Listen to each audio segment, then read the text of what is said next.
Hey, welcome everyone, wherever you're tuning in from. This is another money space with me, Kalu Aja.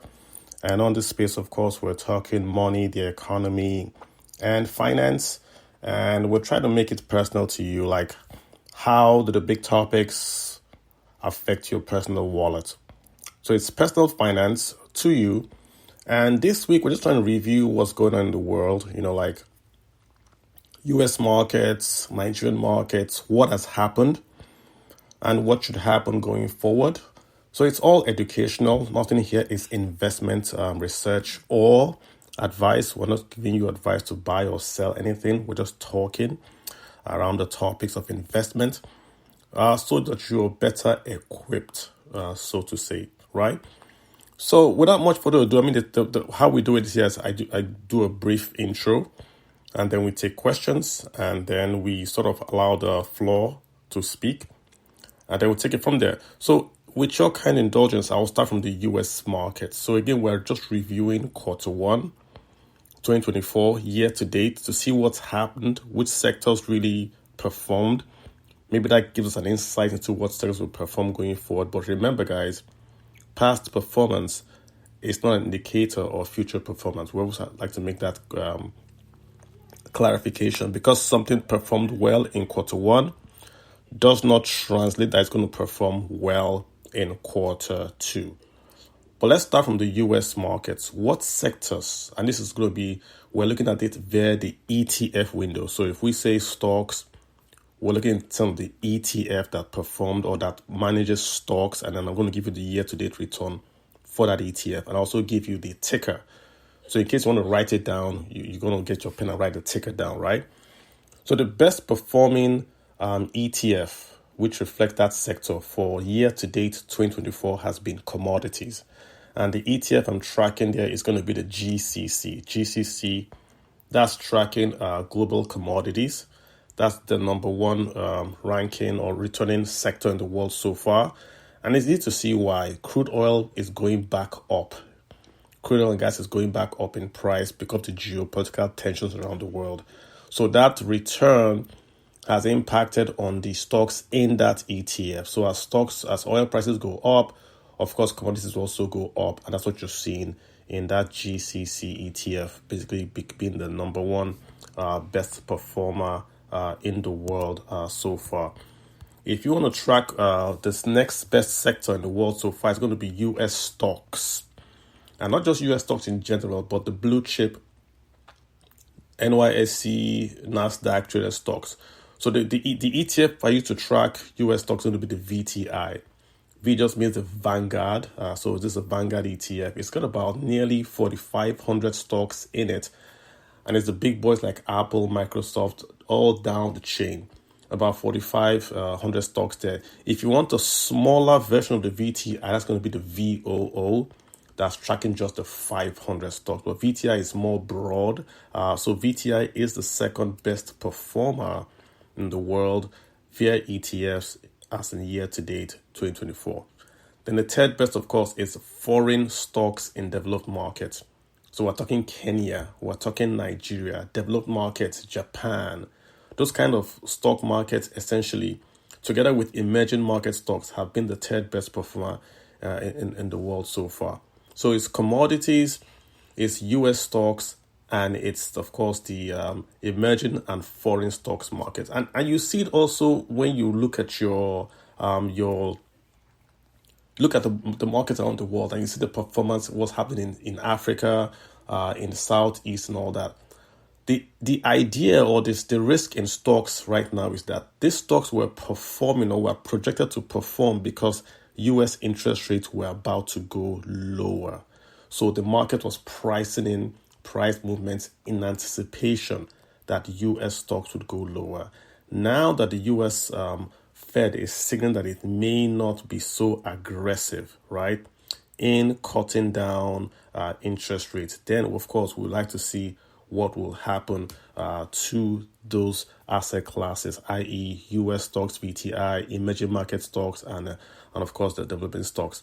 And over a 5-year term, if you look at over a 5-year term, right, the best performing stock over a 5-year, best performing asset class over a 5-year term has been foreign real estate over a 5-year term. So, no, sorry, I beg your pardon. US stocks have been the best performing stocks over a 5-year period. That's the same VTI, about 14%. So over a 5-year period, consistently, we've seen US stocks deliver consistent returns. 5-year for the US stocks is 14% on average. So that reflects the growth, the breadth, the liquidity inherent in the US stock market. Of course, the second has been the foreign. You still have that foreign development stocks showing up there. Second is about 7.5%. Then you still have commodities at about 6.7% also showing up there. So it's the same story literally from last year and literally the year before, where you have US stocks over a 5-year, over a 3-year period still delivering the best returns out there in the market. 5-year returns 14%, 3-year returns 9.6%, 1-year return 33.9%, year-to-date return 9.9%. That's consistency across the board from the US stock markets. Just shows the level of or the gap that the US has built vis-a-vis the other, so should we say, stock markets out there. So Olumide is here as well. Olumide might have more insight into why these other markets are showing the way they show. But this is essentially where we are. So I can pause. I always like to have a back and forth with the folks that are listening. We can talk specifically about the US before we then get into Nigeria and then say, okay, what are the stocks vis-a-vis in Nigeria that have performed again as best? We also want to talk about maybe just have an insight into Nigerian banking recapitalization, where we are so far on that and what that portends for investors like you. Should you be looking at saving money to invest in Nigerian banking stocks because they're going to recapitalize and they're going to come to you for equity because they can't use their retained earnings? So Olumide, welcome. Thanks for being here as well. You've seen the summary that I gave. Commodities leading the pack in the world so far with GCC, next US stocks, next foreign stocks, next emerging market stocks. So it's that story of risk on. Commodities are risk on, stocks are risk on, before you even get to junk bonds. Even when we're talking about bonds, the best performing bonds have been junk bonds, which just means bonds with a high coupon. So it seems the market sentiment, it's all about risk on, more or less. What's your take, Olumide? Yeah, Carlo, good evening.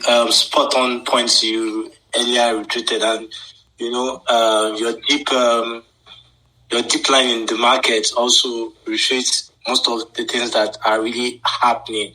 But in recent days and weeks, we've seen a shift towards geopolitical tension, and you understand what is happening between the Iranians and the Israelis. So there are three things that I found out recently: that Bitcoin is not a even asset. The US dollar is king in terms of safety. We saw the US dollar index against major currencies going at its yearly high, 106 against major currencies like the British pound, euro. Then also gold breaking its high. It means that central banks are still buying on that asset because central banks, now that are going to Bitcoin, they prefer holding the gold assets despite its non-yielding capacity. Yeah. But you look at the crypto market, it's been awful, particularly for meme coins.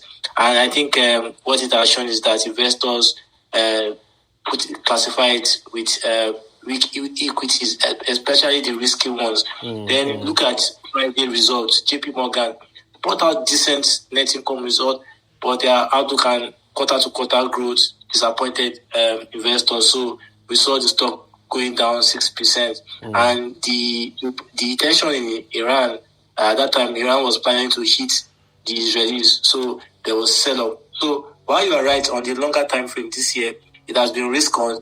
Of late, it has moved more of risk off. I'm going to say even. Then Nigerian banks, we saw all the banks that mentioned the capitalization plan losing heavily.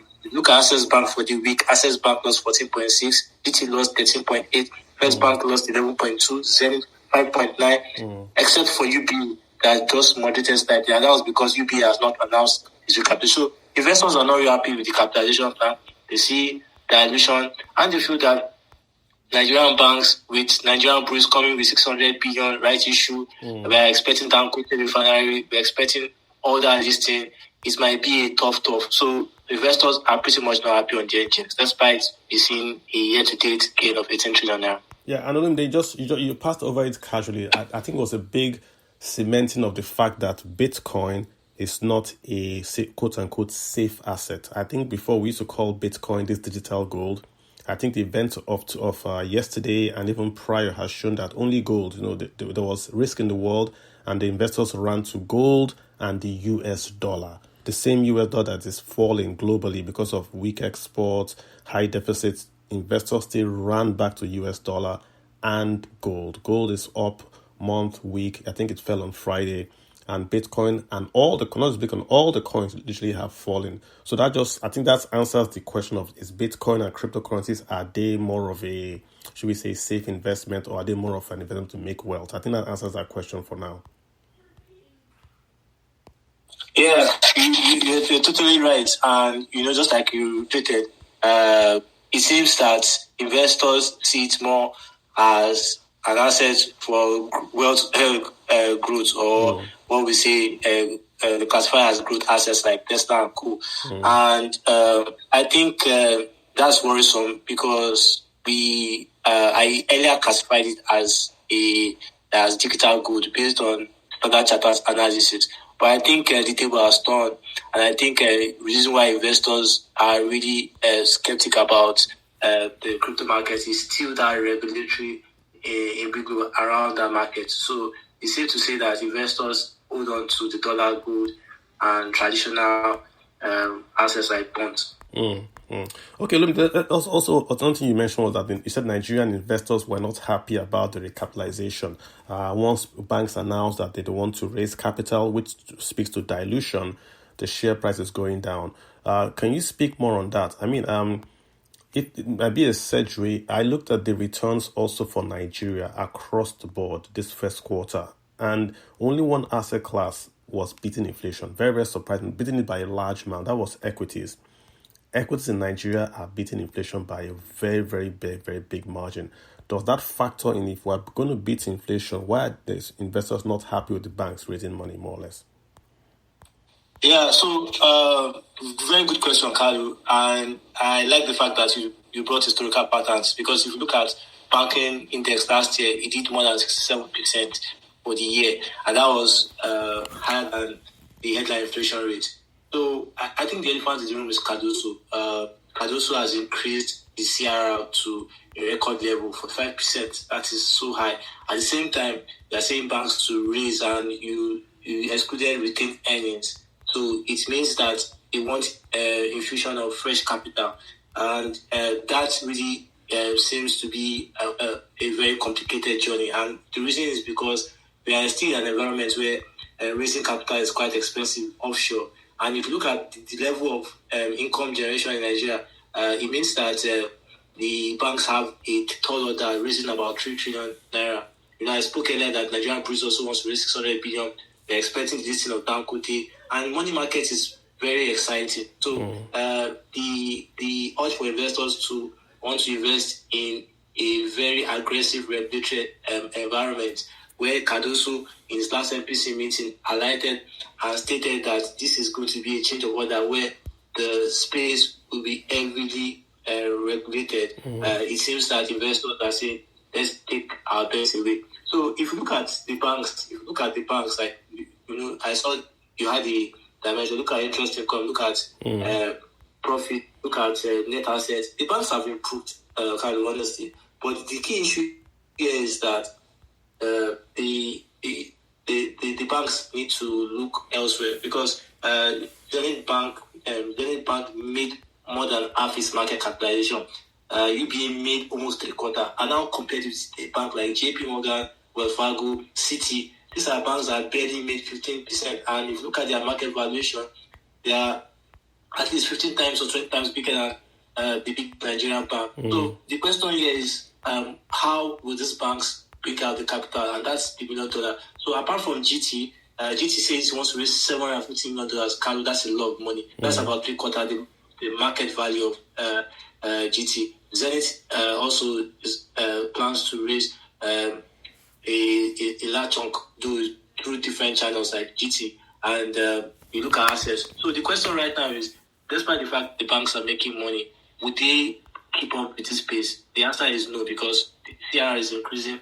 They're seeing the new CBN chief amplifying regulatory statements at predictable. So it's very difficult for bank investors, and that's why we saw sell off this week.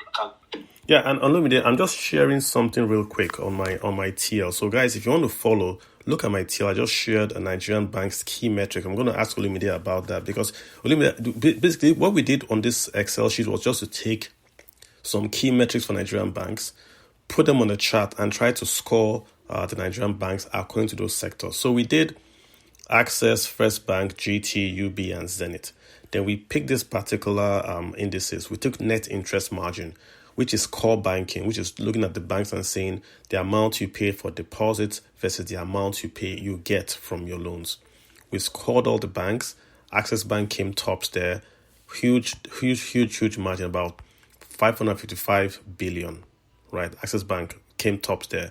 The nearest to them was UBA, about 500. So in terms of core banking, Access Bank, then UBA. Then, and guys, you have to follow the Excel, so you can actually follow the pictures. And next is fees and commissions.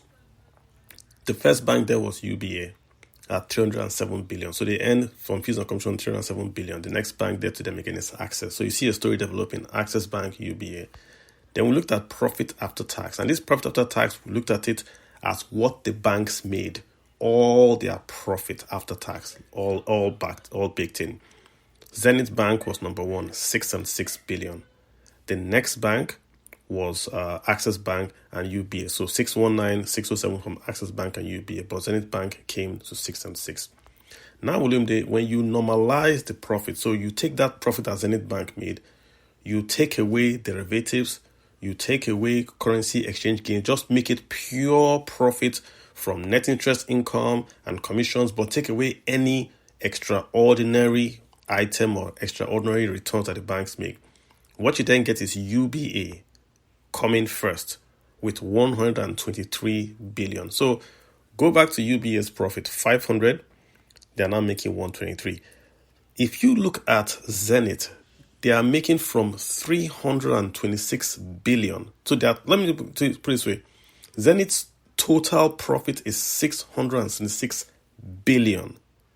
But if you back away currency, you back away revaluation, you back away all those business extraordinary items, you back it all away, they are about 8 billion.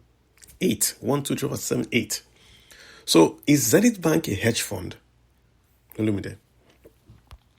Very good question, Carlo. So just like you brought out those key nuggets, I think I did a little summary of each of the bank's strengths. You know, what I realized in the results is that the banks utilized their core value and their network. So if you look at UBA, for example, I think that would be the most attractive bank for Warren Buffett in terms of valuation. And I look at the way they are making their money. They've really grown the treasury part. So I think UBA fits more of Bank of America, because if you look at Warren Buffett's scheme of things towards bank investing, I think it will align with UBA. The bank is highly undervalued, and I think it's suitable for those that have long term. And Ilumelu has been able to build that business in such a way that, despite the fact that the market valuation is not as par with the likes of Zenith and Access, it has attracted a substantial amount of deposits. Look at their deposit growth; it's also crazy. Well, I think Zenith has become the JP Morgan of Nigeria.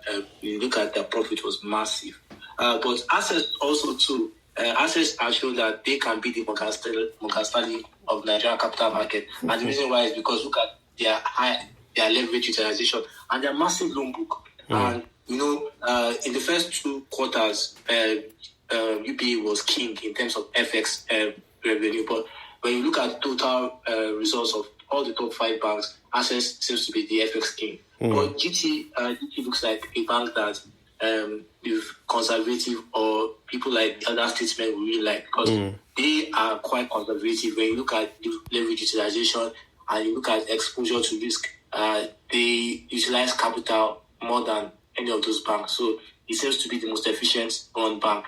Then First Bank is not in all the tops, but they had like an hybrid of all the strength of the banks. So the bank, it shows that despite the fact that we have issues like economy, the banks are moving more to investment banking, and which Cardoso is trying to take. No, I want the banks more to be on the traditional side. That's why it's using capitalization, because the banks, if you look at loan, apart from Access, most of the banks did their core strengths were in treasury and FX. And like you said, I think it's fair to say that the banks are really money minting machine. Yeah, to be for full disclosure, I own all these banks I'm talking about, so I own all the stocks. So I'm just for full disclosure. But the point, same here. The point, exactly. Yeah, same here. Yeah, and that's the reason why it's very easy for me to, because apart from the fact that I analyze about the interest of all these banks is because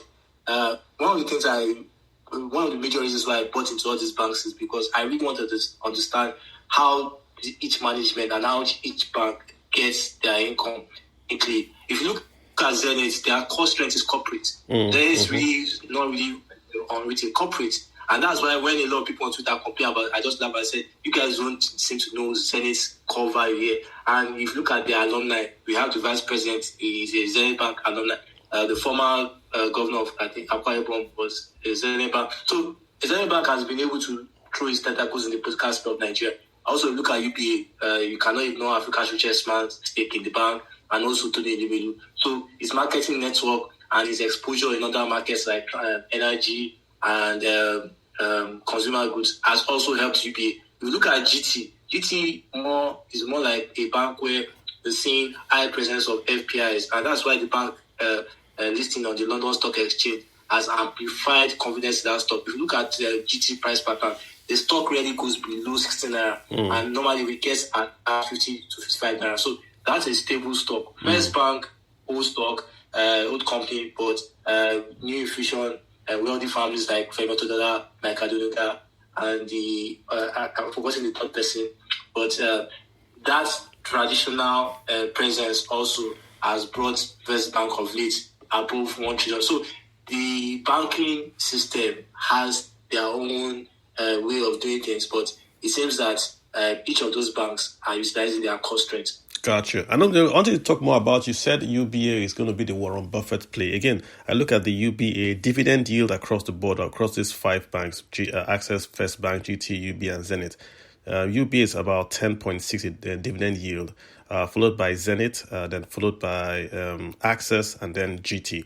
So in terms of, if I bought UBA today, I make more. If I was just buying to hold, I make more. So just want to talk more about why you feel if Warren Buffett did come, he would, because Warren Buffett is looking for underpriced assets, the stocks that are priced below their intrinsic value. Just wanted to talk more about that in terms of that intrinsic valuation of UBA vis-a-vis the other banks.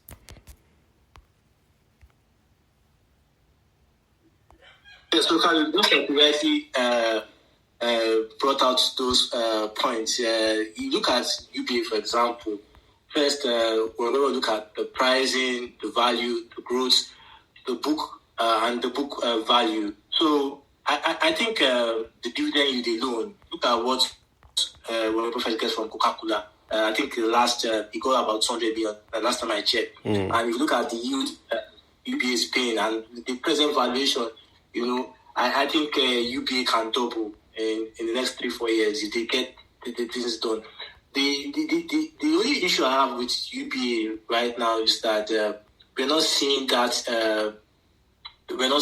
branch towards other parts of the financial industry. Like, for example, look at GT. GT has been able to grow their fintech. I can't remember the name. The fintech arm. You look at Access. Access has invested in e-Transact, and their fintech arm also is spending money hydrogen. We also look at Zenith, despite the fact that they've not openly disclosed their fintech strategy. You could see that their links with the fintech space is giving them strong presence there. And last but not least, First Bank, First Money. So we're not seeing that fintech strategy from UBA. But apart from that, UBA has also shown that they're generating a third of their income outside Nigeria. That's a big one, Carlo. And if you understand that UBA is the Nigerian bank that has a representative in the United States of America, I think that's one key advantage that they could really expose on. And like I said, who is a better marketer than today the banking industry? I don't think we have anyone right now. And that's one advantage. Then it was Abes Wige, but Abes Wige is no more. So I think Tony fits into the issue. And his alliance with the new administration, you will not want to bet against UBA. So, the bookmakers will definitely look at. So these are things Warren Buffett would like to look at. But while Warren Buffett might also consider GTs, look at capital efficiency, because also Warren Buffett likes to look at how companies utilize capital. I think you cannot ignore GT. GT over the years have been able to build that level of discipline and company. In fact, in the industry, when you want to talk about banks that have the strongest corporate governance, you cannot ignore GT. And that's why I feel like it's going to be between GT and UBA in terms of who Warren Buffett want to invest in. Zenith also is another solid bank. The movie has been able to turn that back to, like I said, the JP Morgan of the Nigerian industry. But the truth of the matter is that Jimovia has a stronghold. I think he has the highest percentage of share across all Nigerian banks in terms of percentage and value terms. So it's going to be very difficult also for anyone to want to take a grab of Zenith Bank. Interesting. And for First Bank, I think it's the Fena and the Ajinika stories. Gotcha. Okay, guys, just a quick one again. We're talking Nigerian-US economic review, trying to picture where the market would be to give you guys good ammunition for the week coming ahead. If you have a question or want to speak or have a comment, to request for the mic, and we'll give it to you. Lumide is here, giving his time to us, so we do appreciate that. Lumide, let me ask you a question now. Let's go back to the US. The whole world, or all the investors in the world, were hoping that the US will start to cut rates. The implication being that if you happen in the US bank right now, you are earning 4%, 5% risk-free. Literally risk-free. It's FDIC insured. You will get your money back. There's an implicit guarantee by the US government. So 4 to 5% dollar risk-free. If rates were cut, that would mean that those same investors have to now look for yield, which means they now come to, say, Africa, to Nigeria, to Ghana, to Cote d'Ivoire to look for that yield in terms of the dollar. So that was bullish for Nigeria, bullish for emerging markets across the world. Now the US rates, inflation ticked back up. US is saying they're not going to cut rates as fast as anticipated. And we're having a US election coming up. With rates staying so high for the dollar, does that have an impact now on the Nigerian economy? Because now, if we have to raise bonds, we have to raise bonds higher, at a higher premium, risk premium, to attract the same investors from the US. Same thing with the Naira exchange value. If you buy the dollar and in America, 4-5%, what does that, is there going to be any impact on the Nigerian banks, Nigerian economy? Does that really have an impact, that rates staying the way they are with Nigeria? Definitely, Kalu. And that's why the Apex Bank the Nigerian Apex, aggressively increasing rates to levels we've not seen in a very long time. Just like you said, the US Fed, the market projection was that the US Fed would bring in at least 3 rate cuts. But with inflation getting hotter and geopolitical uncertainty, at the same time, a lot of people are ignoring the fact that the US Fed is also reducing their balance sheet, the size of their balance sheet. So dollar liquidity in the global market is also moderating. What that translates is that for the Apex Bank to still be able to attract funds, because, OPEC's latest data shows that Nigeria is not really producing much oil. Our investment in the gas sector has also moderated considerably, despite uptick in GDP, the oil industry GDP, fourth quarter, sorry. So I think for me, the market will tell you that it's going to be more expensive for Nigeria to raise capital abroad. And except we get our dollar in capacity, it's going to be harder. And the implication is that that means that the government will either the cost of borrowing to bring in to attract investors, we will either need to increase rates at levels, and that will really put more debt, because when you are increasing rates, definitely there's a price you are paying for that. You definitely will pay back those funds at a higher premium. So it's not really good for the markets. Okay, let me real quick before we go into, I'm getting a lot of DMs here saying we should talk about the Naira exchange rate and where we're going to with that. But I want to get your view on this. CBN prohibits foreign currency denominated collateral for Nigerian loans. So essentially, what used to happen in the past in Nigeria, you have dollar cash in your DOM account. You can go to a Nigerian bank and say, I want to borrow 50 million Naira. Collateral, you give them your DOM account. It's in dollar. So the banks like it because, hey, it's dollar cash. So nothing can really happen. It's cash-backed loan. They're able to give you a loan, and then you take that loan and do your business. Lots of folks do it and all that. Now, CBN has said you can no longer do it. The implication being that the CBN, in my view, wants to make the DOM accounts irrelevant. Let me put that way, trying to use a very diplomatic word. They're not going to touch the DOM account, but they want to make it irrelevant, which means that if you have dollar in your DOM account, you can't use it for collateral. You can't. So what then? Why are you keeping it there? So in terms of that strategy by the CBN, you think it's wise? Because let me give you the bad part of this. Our neighbor, Benin, has launched a dollar-denominated bond. People don't understand that. What that means is that in Benin Republic, you can go there and open a dollar-denominated account and buy an instrument that's going to pay you dollar return. Nigerians have it. We have savings that gives you a dollar return in Nigeria, but we have no locally issued dollar bond. So let me get back to the question. What's your take on this ban of the foreign denominated collateral for Nigerian loans? Is it a help out to the Naira? What's your take really? Yeah, but honestly, I think it's a strong help out to the Naira. And if you look at the recent price action, just before that, the Naira was trading above 1,200, and that's really give the Naira enough strength to break below. And now the Naira is trading around 1,070 Naira in black market. So the truth of the matter is that the Apex Bank is trying to decentralize the dollar saving culture in Nigerian banks. And if you look at the conditions they give, interestingly, banks have also started increasing investments in dollar denominated. So the use of dollar now is becoming more active. Look at Stanbic, for example. If you look at Stanbic Asset Management results, this is a asset management that now has an holding of over 6 trillion, the biggest in Nigeria. A strong component of their mutual fund was dollar fund. Last time, so a lot of Nigerians now are utilizing their dollar savings. And also, you mentioned that yes, Benin has created. We also have series of dollar funds that a lot of banks are brought out, though it's not on the federal level. So, for example, Cardinal Stone has, it's something you can take part of. Citi has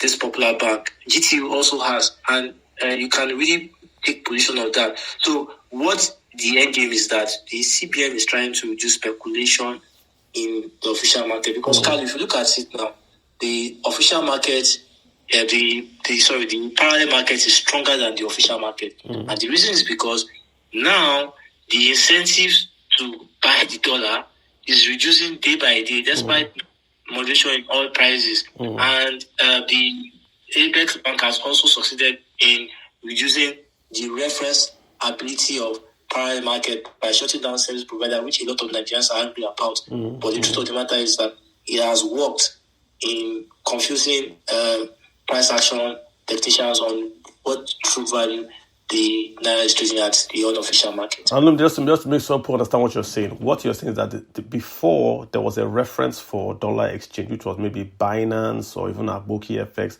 What CBN has done is that has removed that price discovery mechanism and flooded the market, so that even if you have dollars today, You can only get a quote between your buyer and your seller. You can't get a generalized quote across the board to say, okay, somebody in Kano exchanged dollar for 500. I'm going to exchange my dollar for 500. He has made it that it's going to be you and the guy in front of you that have to discover price, or you go to the banks and the banks have their own pricing.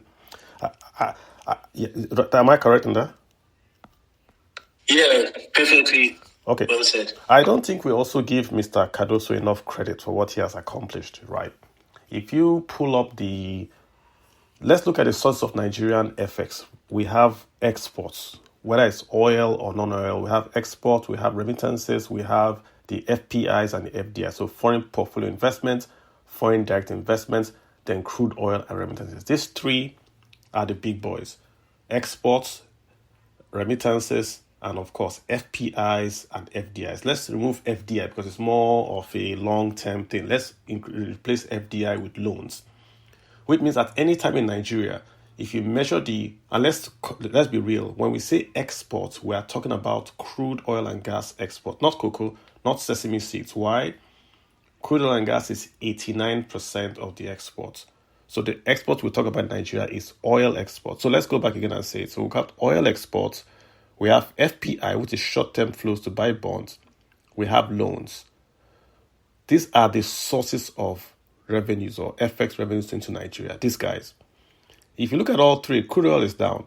The report sales came out for March, Olumide, 1.2. The NPC has explained that's because the Trans-Nigerian pipeline was shut down. So our exports of crude oil are actually been going down from January, February, and March. So it's been down. FPIs have gone up. We have about, I think right now, what we've done as at February is more than what Nigeria has done the whole of 2023. What CBN has brought in February alone is more than what Nigeria brought in 2023. The same with remittances. What we had remittances, I think now 1.3, at the level now 1.3. If you extrapolate that officially, we might close the year and maybe higher than that 25 billion. So in effect, the reforms and the actions by the CBN have worked. They have brought in dollars into Nigeria at a rate that we haven't seen in, say, 8 years. It's worked. So you agree with that point, right? The reforms have worked and the money has come in. I would say so.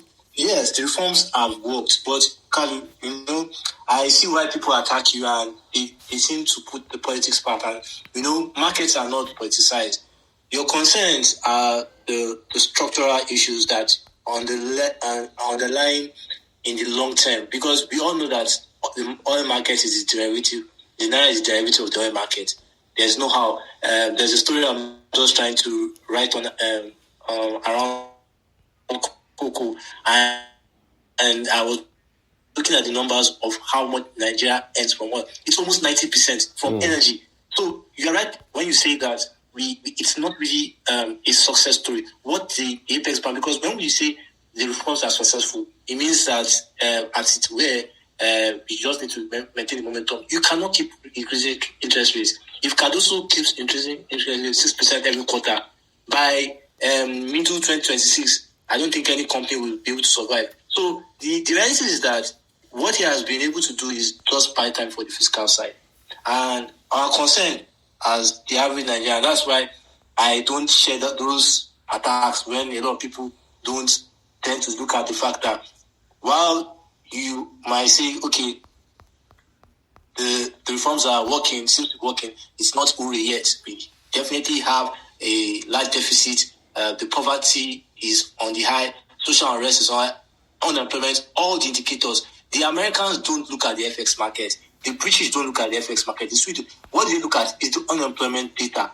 So I'm very surprised when my country definitely focuses on FX market, despite the fact that I want the naira to be stable.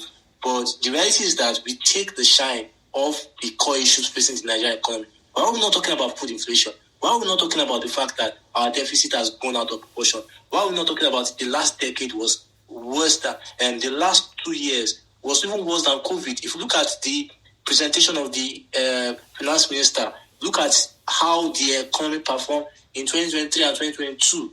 And compared to even the year of COVID, then things need to really ask those questions. So I think we've politicized the FX market, and that has really moderated the conversation. That is the word. And just at it, but I feel that Cardoso, well, I am impressed because I did not give him a chance, Carlo, to be honest with you. When he came in, I saw him as somebody that was so close with the president, and I did not see him achieving half of what he has done. But as I am, when I see you doing the work and you're making the country better, I will definitely shout your laurels. But the reality is that the core issues are not yet solved. And my fear is that it doesn't happen like what it did, because in December, the Naira gained below 1,000. A lot of people are forgetting that. The Naira will drop this thing, the Naira still dropped. And it sprang back when pressure got high in January and February. Yeah, that is perfectly clear. Like, you made some very, very great points there. But the point again is that Cardoso's job is monetary, short term. He has, in terms of his job CV, he has achieved his aim. He has brought the Naira stronger. He has increased the reserves. I saw the reserves going down, but he has increased the flow from remittances, from FPIs. That is him. He has increased those by the cost is a different question, but he has increased the flow. And right now, I think he has set it up for the administration, the executive side, to now go out and do their work. He has said, okay, and the point I'm going to limit is this: oil is nearly 70 or 80%. What am I saying? Oil is nearly 80% of the dollars that flow to Nigeria, but it's down. It is down. If we don't fix oil exports, then whatever Mr. Cardoso has done today will be gone in 6 months, 8 months. That's the point I keep making on Twitter that is construed the other way around.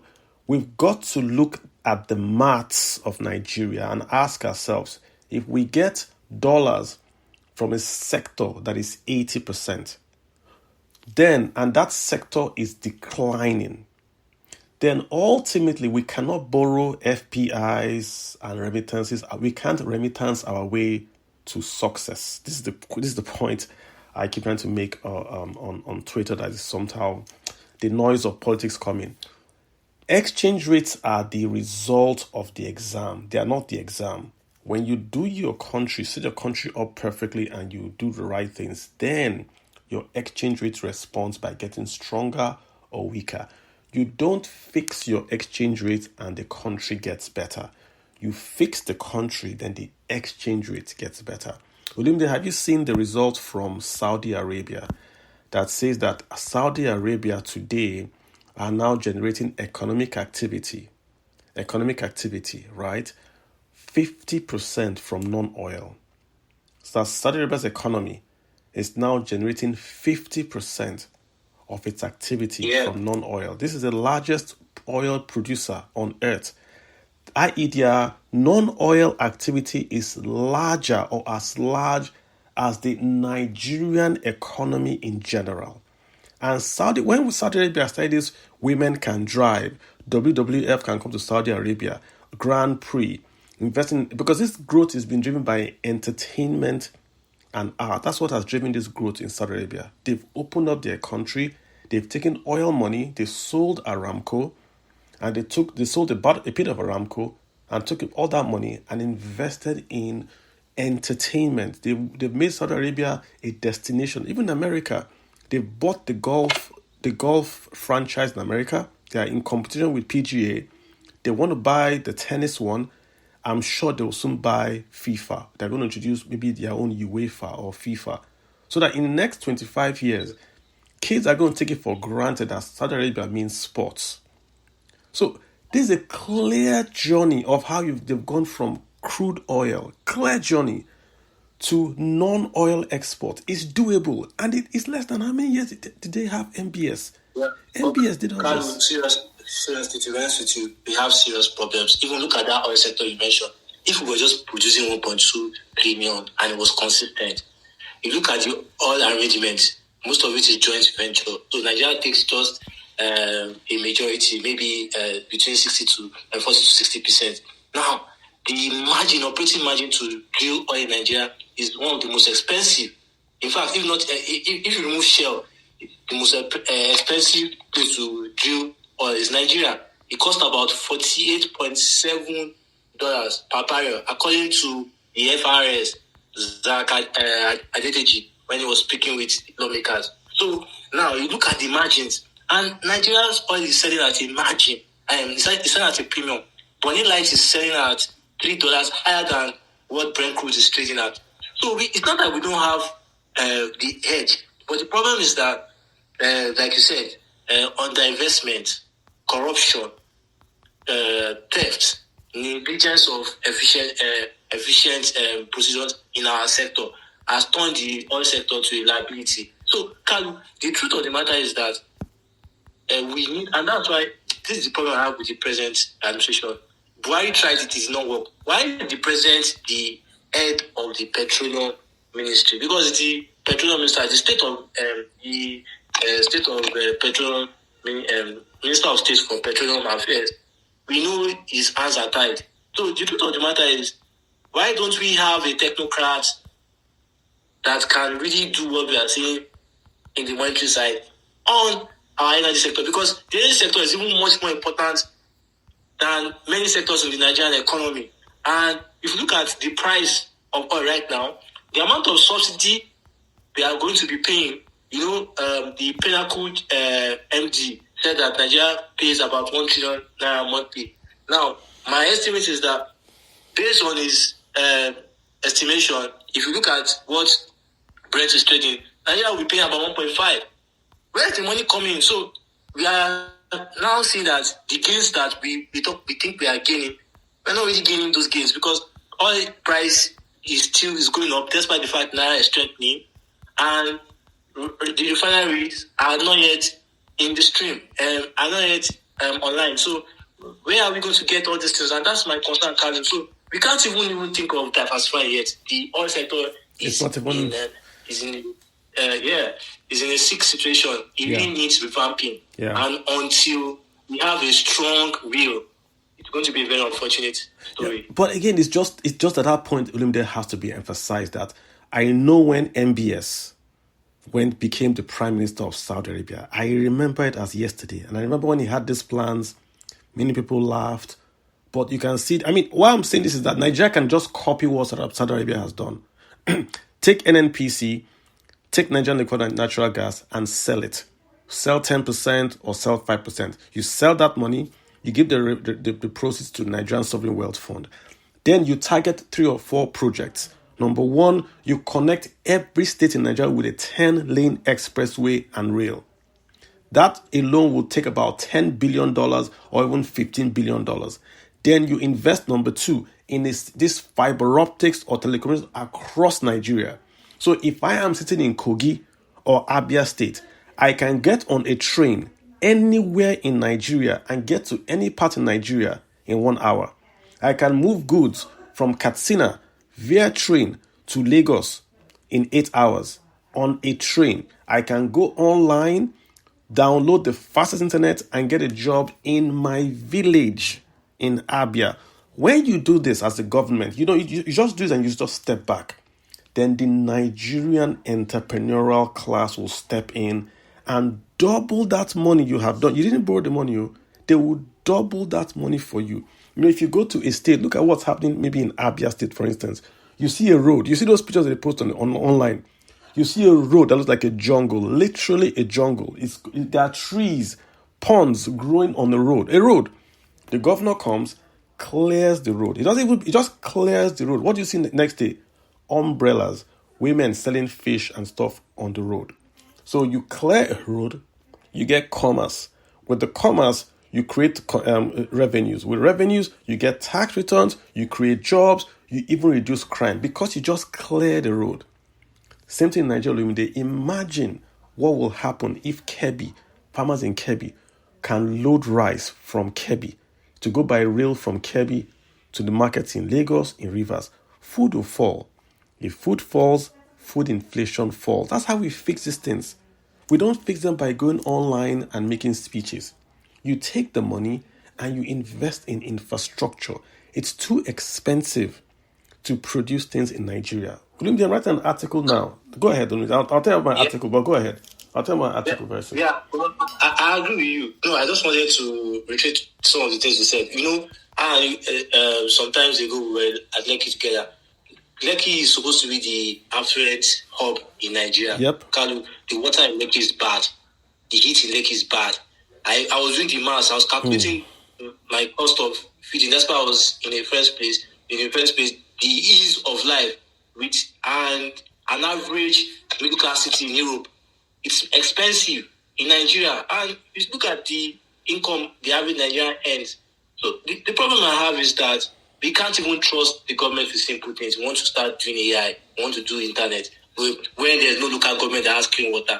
When we are still fighting band A, band B, band C. We don't even get our rights. The amount of electricity we consume as a country is not even up to the regulatory consumption of the United States. These are questions. So, that's why I usually, when people say all these things because they go to Harvard or they have the opportunity to visit beautiful places around the world, look at what the Israelis are doing right now. The Israelis spent $110 million to defend 4 million citizens and protect their infrastructure, while the elite in Nigeria focus more on building houses abroad and showing middle class or business class or first class tickets on social media. You can see the level of patriotism and passion for each of citizens. Alliances are built by the seriousness of each country, not on the tempo of Katia or Richard Millwatch. We need to be saying the serious things, and that's why it's so sad for me, because I grew up reading Awolowo and Nnamdi Azikiwe. I met them a bit, but I saw the things they did. But these days, we talk about trolling people. When we have different ideology, we worship materialism. We don't say the key things. When you cannot attend to the wishes of the populace, why would I trust you with AI? We just say all these things like just because a lot of people want to.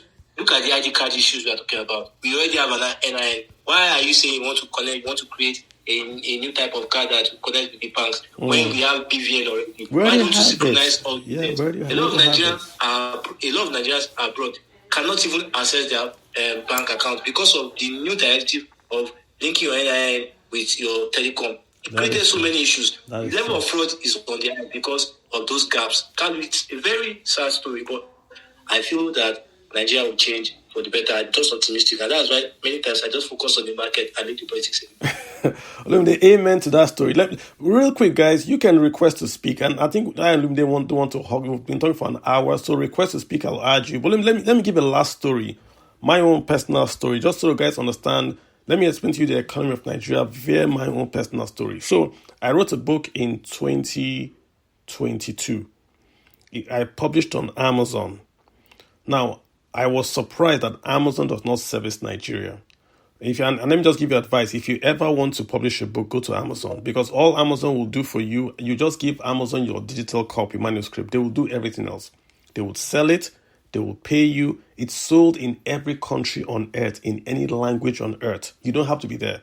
They would sell it and they will give you the money every quarter, but they will take a share of the commission, which is best for you. You don't have to do inventory. So I published in Amazon 2022. The exchange rate when I published was 462 naira. That's 462 naira. So what I did was I sold on Amazon for $29.99. And I came to Nigeria and I put the price, subsidized price though, at 18,000 naira in Nigeria. Now, at that price in Nigeria, right, an American, let me move forward. A year later, the exchange rate in Nigeria went from 462 to 700. But the book was still sold at 18. So what would happen is that you could, if you had dollar, right, you can buy my book cheaper with that same dollar. Instead of you buying the book in the UK, you can come to Nigeria and buy the book at 18,000, because the price of 18,000 is cheaper for you if you have dollar, because the dollar has now gone from 462 to 600. Dollar now moved again, Olumide, even till about 1,004, 1,005. So a foreigner, the same thing, and the price of my book had not increased from 18,000. So a foreigner can still take lower than $29 because now you don't need $29 to buy my book. At $10, you can buy the same book in Nigeria and not buy the same book in the UK. What am I saying? This is the advantage Nigeria is refusing to have. The same product being sold in America, Nike shoes, televisions, because the Naira has been devalued, you can buy the same equipment in Nigeria using your dollars. So what would have happened is that the Americans would leave American suppliers and come to Nigeria and buy those same goods in Nigeria because they are cheaper, because they are bringing in dollars. So once they start to buy in Nigeria, Nigeria then expands its economic base, just like what Mexico is doing today. People are going to Mexico to import cars. So Mexico is now building more cars to export to America. That's supposed to be the goal. But in Nigeria, did you know what happened? My printer has increased the cost of printing the books in Nigeria from what it was to 3 times the price, 3 times. So the advantage I should have gotten, or the investor should have gotten by buying my book in Nigeria is gone away, because if I increase the price of my book to match the printer's price, right, I eliminate whatever advantage the strong Naira would have had. So I'm making these points for people to understand this dollar talk in Nigeria. When you are celebrating the Naira is getting stronger, but costs in Nigeria are also rising, you are killing the economy. Why would anyone leave America? Why would anyone leave Amazon and come to Nigeria and buy a good when the goods in Nigeria are as expensive as Amazon? They would rather just buy from Amazon. And this is the part we're not getting. The currency is a strategy. It's not a result. It's a strategy. If the Naira is devalued and the cost of doing business in Nigeria falls, investment will flow to Nigeria. But as long as you keep Nigerian costs high, there's no power in Nigeria. You have to use diesel. As long as costs are high, we lose the advantage. Yeah, but Carlo, please, just a few minutes. I get where you're coming, and I think where people miss it is the politics and the sense of which camp they are in. So, for example, I want Nigeria to succeed. The stability of the Naira is also in the interest of all of us. And the truth of the matter is that one of the things I've learned from my superiors is that you follow the money. And one of the things ways of following the money is how do successful people in your industry or your society make money. If you look at the reality is that the Nigerian capital market is undervalued. And the opportunities in the Nigerian market is enormous. Despite the conditions, the problems we're mentioning, banks are minting money. But yes, you could say some of them have had questionable issues with the customers. But the reality is that you can't compare Nigerian banks with the average African bank in terms of margins. And when I was even comparing with US banks that have more capital tentacles and exposure, you could see that Nigerian banks are not doing so badly.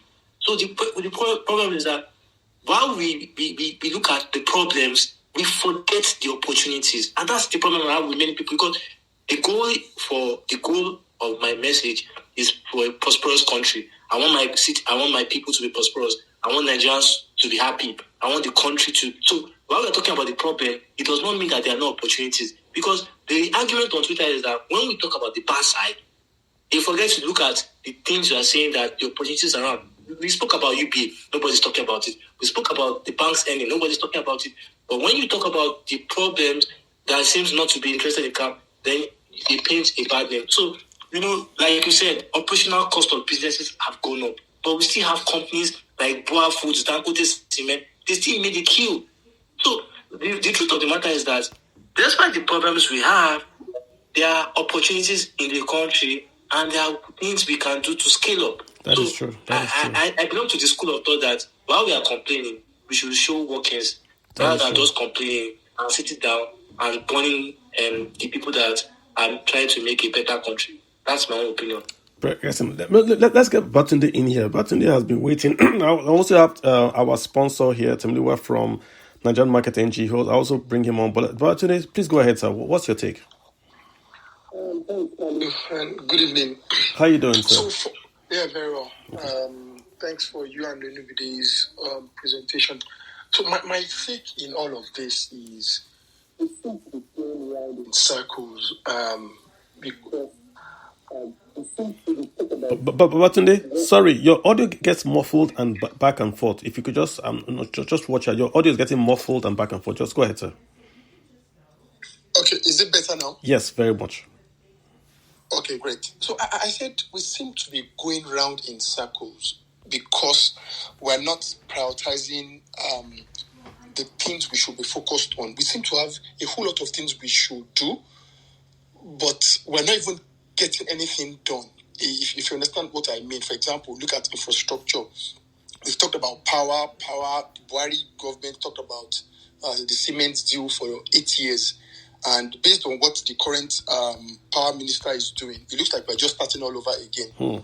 So my question will be, how can the citizens, again, don't even understand they don't seem to even understand what governance should be. I think that's a problem. But in your own thoughts, you and Olumide, where do you even think we should start from? How can we even make the citizens understand what should be the priorities? For example, infrastructure. How do we fix infrastructure? How do we get the rails connecting every state in Nigeria? How do we fix power? How can the people force the elite and political class to start focusing on these things? Olumide mentioned something about the fact that the Nigerian elite class don't even seem to be bothered. So the things that concerns and interest an average elite class person in Nigeria are material things, how they get to spend the most money at parties, how they wear the most expensive watch or drive the most expensive cars. All of these things in itself are not bad. But if we don't create a state where you can live and I can live and thrive, we're not going to get anywhere, which is what we've spent the last couple of years from independence doing. It seems we even regressed from what the likes of Awolowo, Azikwe and Co. achieved, because during their own time, we had a lot of firsts within the African continent in terms of education, in terms of infrastructure. Places like Cocoa House and all those things were built. The best bridges were built in those yesteryears. And it seems since we've returned back to democracy, you can't even pinpoint any major thing we have achieved. So how do we get the people to even start talking about these things, these hugely essential developmental things, especially from the physical side of the economy? That's my take. Olumide said something that is very, very key. He said you have to show workings, right? Let's look at the ministers, quote unquote, that we call that have performed and Nigerians have been impressed with. Nigerians want to follow a leader. They want to follow someone that is successful. If you are successful, Nigerians will follow you. Let me call a few names for you. Dora Akuyuli, the last Minister of Agriculture that we had, that is now the president or CEO on the African Development Bank, Mr. Akinwumi. You know, when those guys were working, Nigerians didn't look at them as PDP, APC, or whatever. They looked at this guy is working, and Nigerians keyed in. One tree can make a forest in Nigeria. Nigerians want someone to work, then they'll support him. Even go back to the time of war against indiscipline. Nigerians were lining up to enter buses, even without a policeman or army man being present. Nigerians adopted that and took it on, because Nigerians want to do the right things. But the problem is that if you do the right things in Nigeria, you fail. If you are honest, and I'm making a statement on it, if you are an honest civil servant, you go into civil service, you don't steal money, you take your salary, you go home. Your children will not be able to afford good schools, nor would you be able to afford good hospitals, nor would you be able to eat good food. That is a fact, and that's a scary fact in Nigeria. So Nigerians want to do the right thing. The problem is that they do the right thing, they suffer. You see it every day. You are in hold up. Then someone comes out and does one way, and he enters the front, and nothing happens. Then everybody breaks the line and goes one way, and then suddenly there's chaos. But in other countries, nobody breaks the way. You do your own job, you pay your mortgage, you eat your cornflakes, things happen. So it goes back to that very, very basic unit in Nigeria. You've got to have a cabinet that is working and you are showing results. If the cabinet is working, I just get behind them. Nobody cares if you are, what party you are from. If you have a cabinet and the man is building roads up and down. Till today, I remember Contagora. You might not know about that guy, Major General Contagora. I remember him. All the guy was doing was just building roads and doing. The guy doesn't talk to press. You just go build road and move on. Look at Raji Razaki. Even Buba Marwa when he was the governor. You just have got to go and deliver. Go and deliver. Nigerians get behind you. You see the noise Abia they're making. The guy had run for governor 2 or 3 times, so he had a plan already. He's a banker. He had connections. So he knew exactly what to do the day he came into office. He knew exactly what to do day one. So he said, okay, before I even land, he has already lined up the loans. Then he resumed. Bam! They gave contract at the state to build roads because he knew what to do. He didn't just wake up and say, now I have 1 billion. Let me run for governorship. So the quality of our leadership is key because we vote them in. And number 2, the guys that we voted in are not performing. So people are losing faith in this democracy. Who is the Minister of Agriculture? Do you know him? Can you quote his name without Googling? Minister of Agriculture. Meanwhile, that's a sector that's going to work. We're supposed to use to diversify the economy. No one knows him because he's not quote unquote working. And you compare him with additional. And this is all respect to him. He might be working behind the scenes, but we need to see results. We need to come out. Nigerians work like that. He needs to come out and show what he's doing.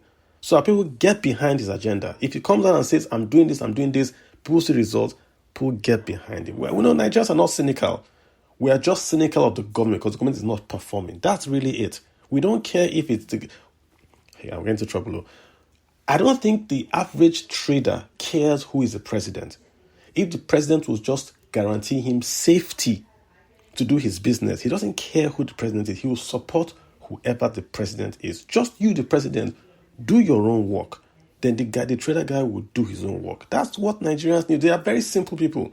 They're not going to impeach you. They're not going to carry a placard. Just do your work, the basic work. What do Nigerians need? Clean water, cheap food, security. I didn't say power supply.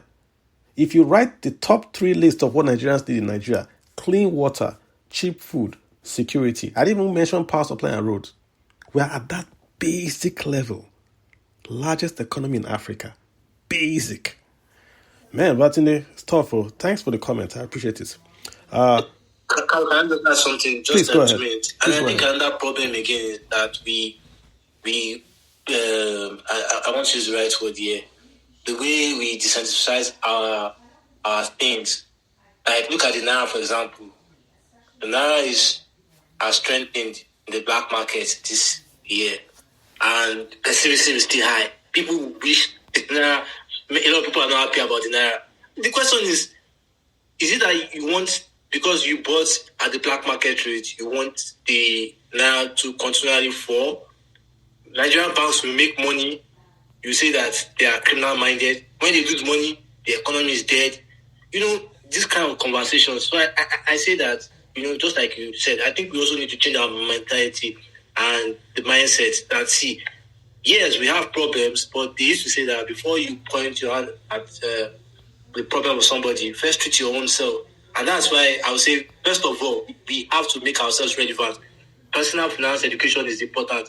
All the spaces Carol has done, I think, as long as he has been on Twitter, if we had listened to stories written by different professionals, I think we will have quality of conversation. Another problem the elite have is the quality of conversation that comes in public space. Look at what trends sometimes. We're talking about cross-dressing, we're talking about things that when the average Nigerian is hungry, when the average Nigerian needs a job, when is the last trillion naira company produced? If you look at all the banks that are producing mega profits, GT was in the 90s, Zenith was in the 90s. We don't have the youngest of them all is Zeblat. Gerigu. And Gerigu came from this oil company. I can't just remember is it Advon or formerly Fort Oil. It was a branch of. So we don't really have companies producing quality as a large scale that can employ a lot of people. That's another thing we need to be concerned about.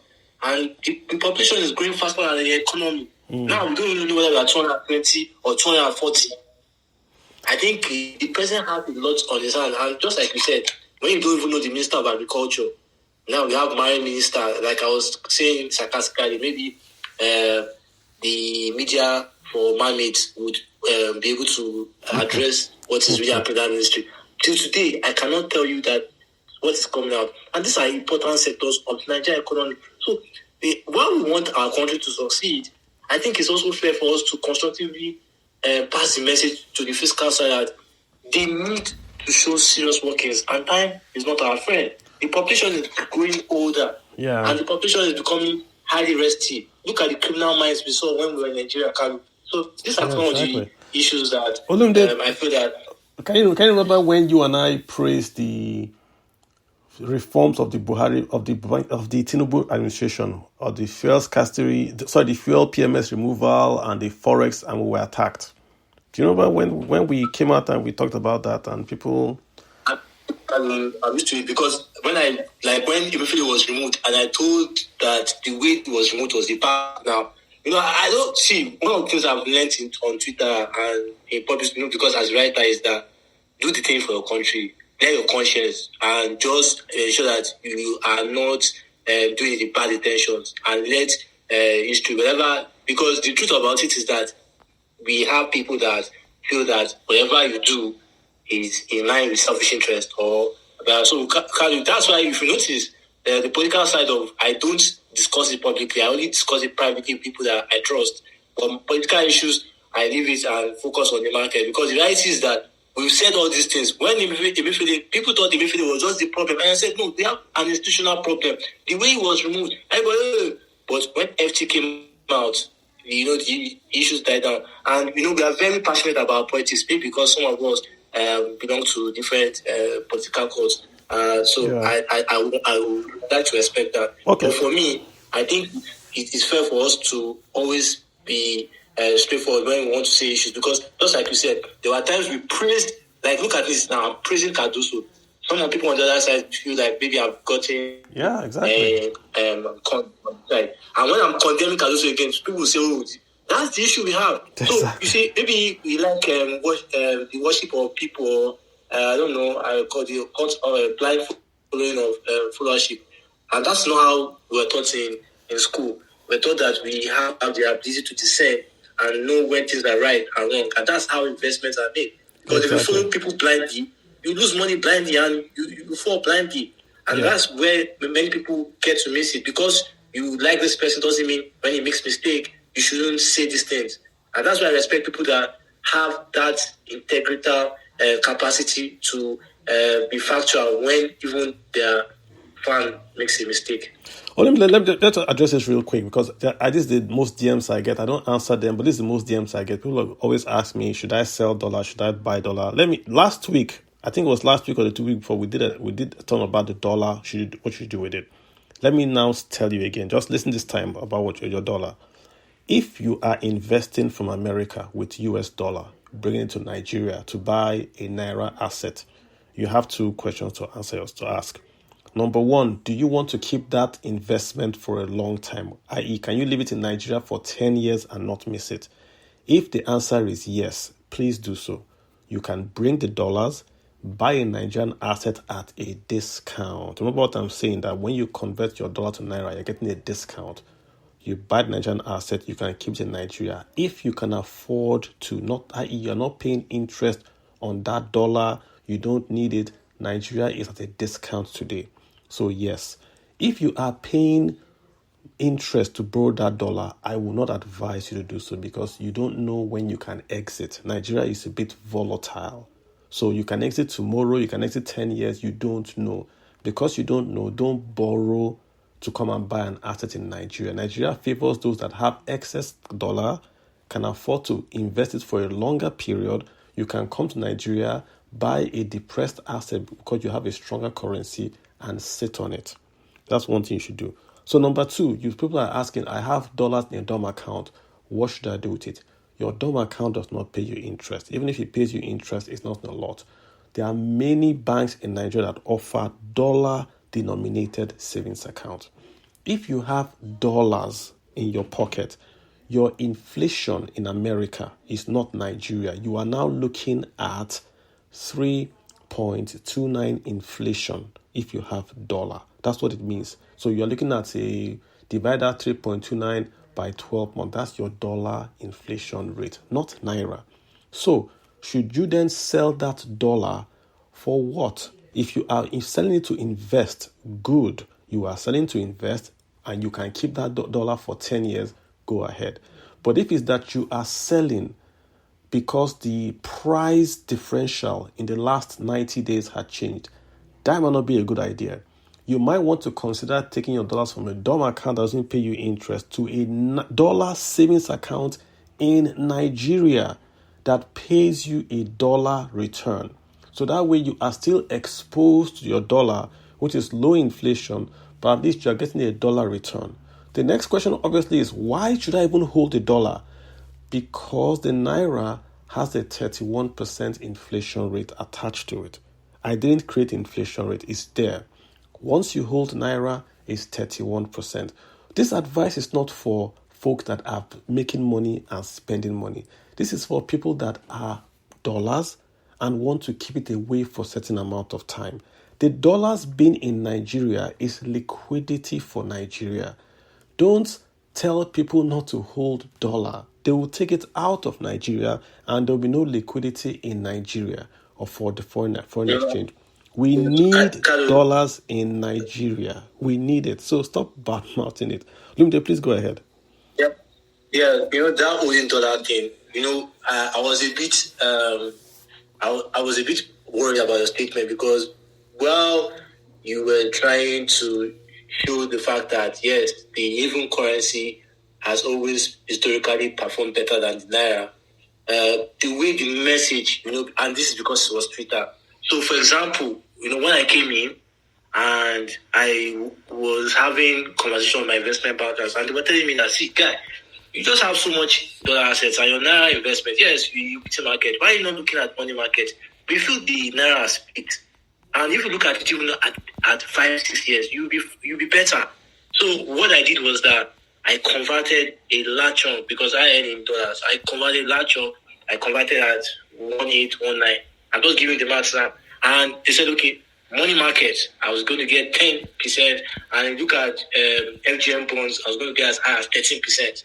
And I broke it into 70-20-10. Now, as I speak with you now, the 90 days treasury bills will soon be over. Mm-hmm. Because we are just second month. I've already made 70% on just that intake. So the question on is what intake? On what intake? 70% on what intake? 70 on the treasury bills. On the treasury bills, because I converted at a premium. Mm-hmm. If you look at the naira, if I change back to the naira, to the dollar at 1.1, if you look at it when it was 1.8 plus, and including the treasury bills, those are two transactions. So you are adding the conversion plus the return on the treasury bill. That's why you're getting your 70, right? Yeah, adding. Yeah, okay. Yes, because I'm saying this. I'm saying this. Everybody has unique situations, exactly. And generally, I feel that the average Nigerian does not have the capacity to own dollar. I personally. So the reason is not fact. The reason is because, Carl, you earn in FX. The average Nigerian buys at black market. I don't think you buy at black markets. You work in the world's biggest economy. So you have that capacity to say, I can hold the dollar. The average Nigerian does not. Is it someone that earns 150,000 naira and buys black market at 1,900 and he watches it fall to 1.5? He's going to have a cardiac arrest story. But Olumide, go ahead, finish your point. The question is that it's not suitable for the average Nigerian. Owning dollar is not suitable for the average Nigerian. And I tell you that the Nigerian stock market is less riskier than the US and crypto market on a long-term horizon. And the reason is not far-fetched. The average Nigerian is going to convert at a premium. Whether it's investing in the crypto or investing in the US stock market, they always change at a premium. Carl, me and you don't change at a premium. We get our dollars from dollar earning assets or dollar paid jobs. The average Nigerian gets from, and this is what a lot of people don't look at. And that's why I said, go to your investment bank or have a relationship with your bank because they will treat your case individually. But you see, when people come and say, okay, because the dollar is going 1.5, 1.6, 1.7, it doesn't work like that. Investments don't work like, because if investments were general, then investment banks will not need to exist. Okay. So we need to understand the use case of those investment strategies. But let me also give you this point as well. Who is the average dollar holder in Nigeria? It is a lady or a guy that is getting remittances from his friend, wife, or cousin abroad. That's not the business guy, the average dollar holder. The business guy holding dollar to import and sell doesn't hold dollar, he just wants to import. But the guys that hold $100, I'm talking about $100. His auntie sent him $20. Those ones that hold, but let me land. Those ones that hold, I don't think they are the average card. Because if you look at the truth of the matter, remittance volume, like those ones, they quickly they don't keep. They change. Yeah. I want to make the point. The ones are either working abroad, yes, or the upper middle class. They are not but average. Let me land. For example, if you send money to your dad, okay. I hear you, and I was going to land. You're making my case. So in the past, we had people here from. I know if that lady that was from Canada. What happened in the past here? In the past, when your brother sends you $100, what you do? You immediately go and change that $100. You want to use $10. You change the whole 100 to naira. You put everything in the bank. Then you spend the $10 in naira from your changed $100. So let me say it again. Your brother sends you $100 in the past. In the past, people will go to the quote-unquote guy on the street, change the entire $100 to naira, then take that whole naira to the bank, then spend just the $10 equivalent that they've changed to naira from the bank. So they leave 90 in the bank, they spend their 10. What has changed is this. With inflation at 31%, when dollar comes in now in Nigeria, they don't change $100, they change the $10. They change $10, they get their naira, they hold $90 in their hand because they feel tomorrow, because of inflation, there's what we call expectation of inflation. They believe that inflation is going to go higher, so they don't change the dollar. They hold the 90 in their hand, change 10, spend 10 and wait. If they need dollar tomorrow, they change under 10, spend that 10 and go. Those guys are not concerned with the dollar being 1900 or 1000. What they are concerned about is that they want to get the value that their brother abroad sent them. They're not interested in trading. What they know is that if they change it to naira, it loses value. Once you hold naira, instantly you've lost 31%. Instantly. Or sorry, if you want to be clearer, you've lost 3% for the month. So they want to avoid that losing 3% by holding dollar and then changing it from dollar to naira when they need it. They're not trading. They're not speculating. They are afraid that if they hold the naira. Go ahead. I agree with you, Kalu, but I'm saying the percentage is still very... this is the bulk, Olumide. It's 25 the guys billion. that own FX Nigeria Bank, Kalu, the guys that own FX Nigeria Banks are not beyond Citi, Standard Chartered, Big R&B. They have 75% of FX inflows. Now, Olumide, if you talk of... what's FX? Let's talk numbers. It's about banks put it at 30 billion. Now, I was trying to break the numbers. I was asking those inside sources and those that deal with those FX. And the truth of the matter was that they were saying that, see, the percentage of people that really have significant amount of FX is very, very negligible. So the reality is that, Kalu, while you make a lot of sense, but if you look at it on the population, you look at it as population, it's minimal, it's not suitable. See, Kalu, if you take, for example, if you say to people like Nigerians in diaspora, they get the message what you're saying. I don't have a problem. But if you say to the populace, that's where people that cannot even buy GT stock. Olumide, let's talk data. Who bought GT stock? Single women. Single young Nigerian women were the biggest guy that bought MTN stock. Single Nigerian women by a huge margin. Remittances in Nigeria official is 25 billion. When I was coming to Nigeria, I had a few $1,000s given to me by people to give their moms and their sisters. It doesn't show up on the remittance record Nigeria has. The bulk of remittances in Nigeria are coming through informal channels. The average bank account in Nigeria is less than 500,000 naira. The average bank account in Nigeria, less than 500,000 naira. If you go to certain cities in Nigeria, Edo, Enugu, almost everybody is receiving dollars from abroad, either on a monthly or annual basis. You cannot say that those people are not the real holders of dollar. This is the point. When we cannot count the official sources, because that's what the officials receive via CIC. The bulk of dollar inflow is people are coming home, like me. They give me dollar. Oh, I don't land though. Contact. I give $500. Do you know how many people? You are there with me now. I'll give someone $500. I'll give someone $1,000. That is the remittance. Officially, 25 billion. Unofficially, I think something close to 60 billion coming to Nigeria. Because how do we pay for the export? It's not from CBN now. But can if 60 billion comes to Nigeria, let's even assume your estimates are right. Let's even assume all the bankers are. Cardoso has shown and the Naira has shown that demand of dollar in Nigeria is largely artificial, and disposable income has moderated the holding power of Nigeria. See, you see, like one of the easiest ways. That's why global finance is very interesting. One of the easiest way to know if liquidity of the market is strong is the holding power of the citizen. If Nigeria had the amount you say, the Naira would not have gained as fast as it gained. The truth of the matter is that the buying power of Nigerians are weak, and those that you think that Kalu, because your clique is not the average Nigerian people. Kalu, your clique is not the average Nigerian. Let's be honest. I'm serious, because even the Lekki we were in, we saw the level of poverty. The Lekki is an affluent. The Lekki state. So just imagine. I hear you. I told you I went to. I don't think. I went to Ojota. I went to K2 Ojota my 12.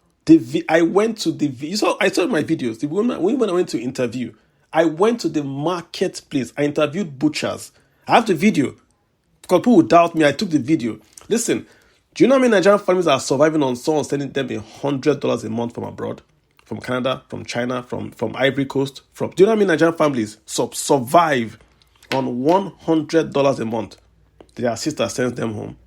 These people do not show up on any official remittance report. It is that money that is taken, changed to dollars, changed to naira, the family feeds on. That dollar they change it to is given to importers, exporters that import without the CBN. I belong to WhatsApp group where they are getting dollars to import because CBN banned 44 items. So where are the imports in Nigeria coming from? From the remittances that the quote-unquote street guys get from you and sell to them. That's what is happening in Nigeria. It's an informal, unrecorded industry. The real guys that hold dollars are the guys holding between $50 and less than 1,000. Not the big banks. The big banks are getting CIC, Capital Importation Certificate. The big banks are not your people. The small holders that their brother sends them money from China, they are doing burial, they are doing wedding, they get inflow of $50, $100. That is where the dollars are coming to Nigeria. Informal. It's the same, not just Nigeria.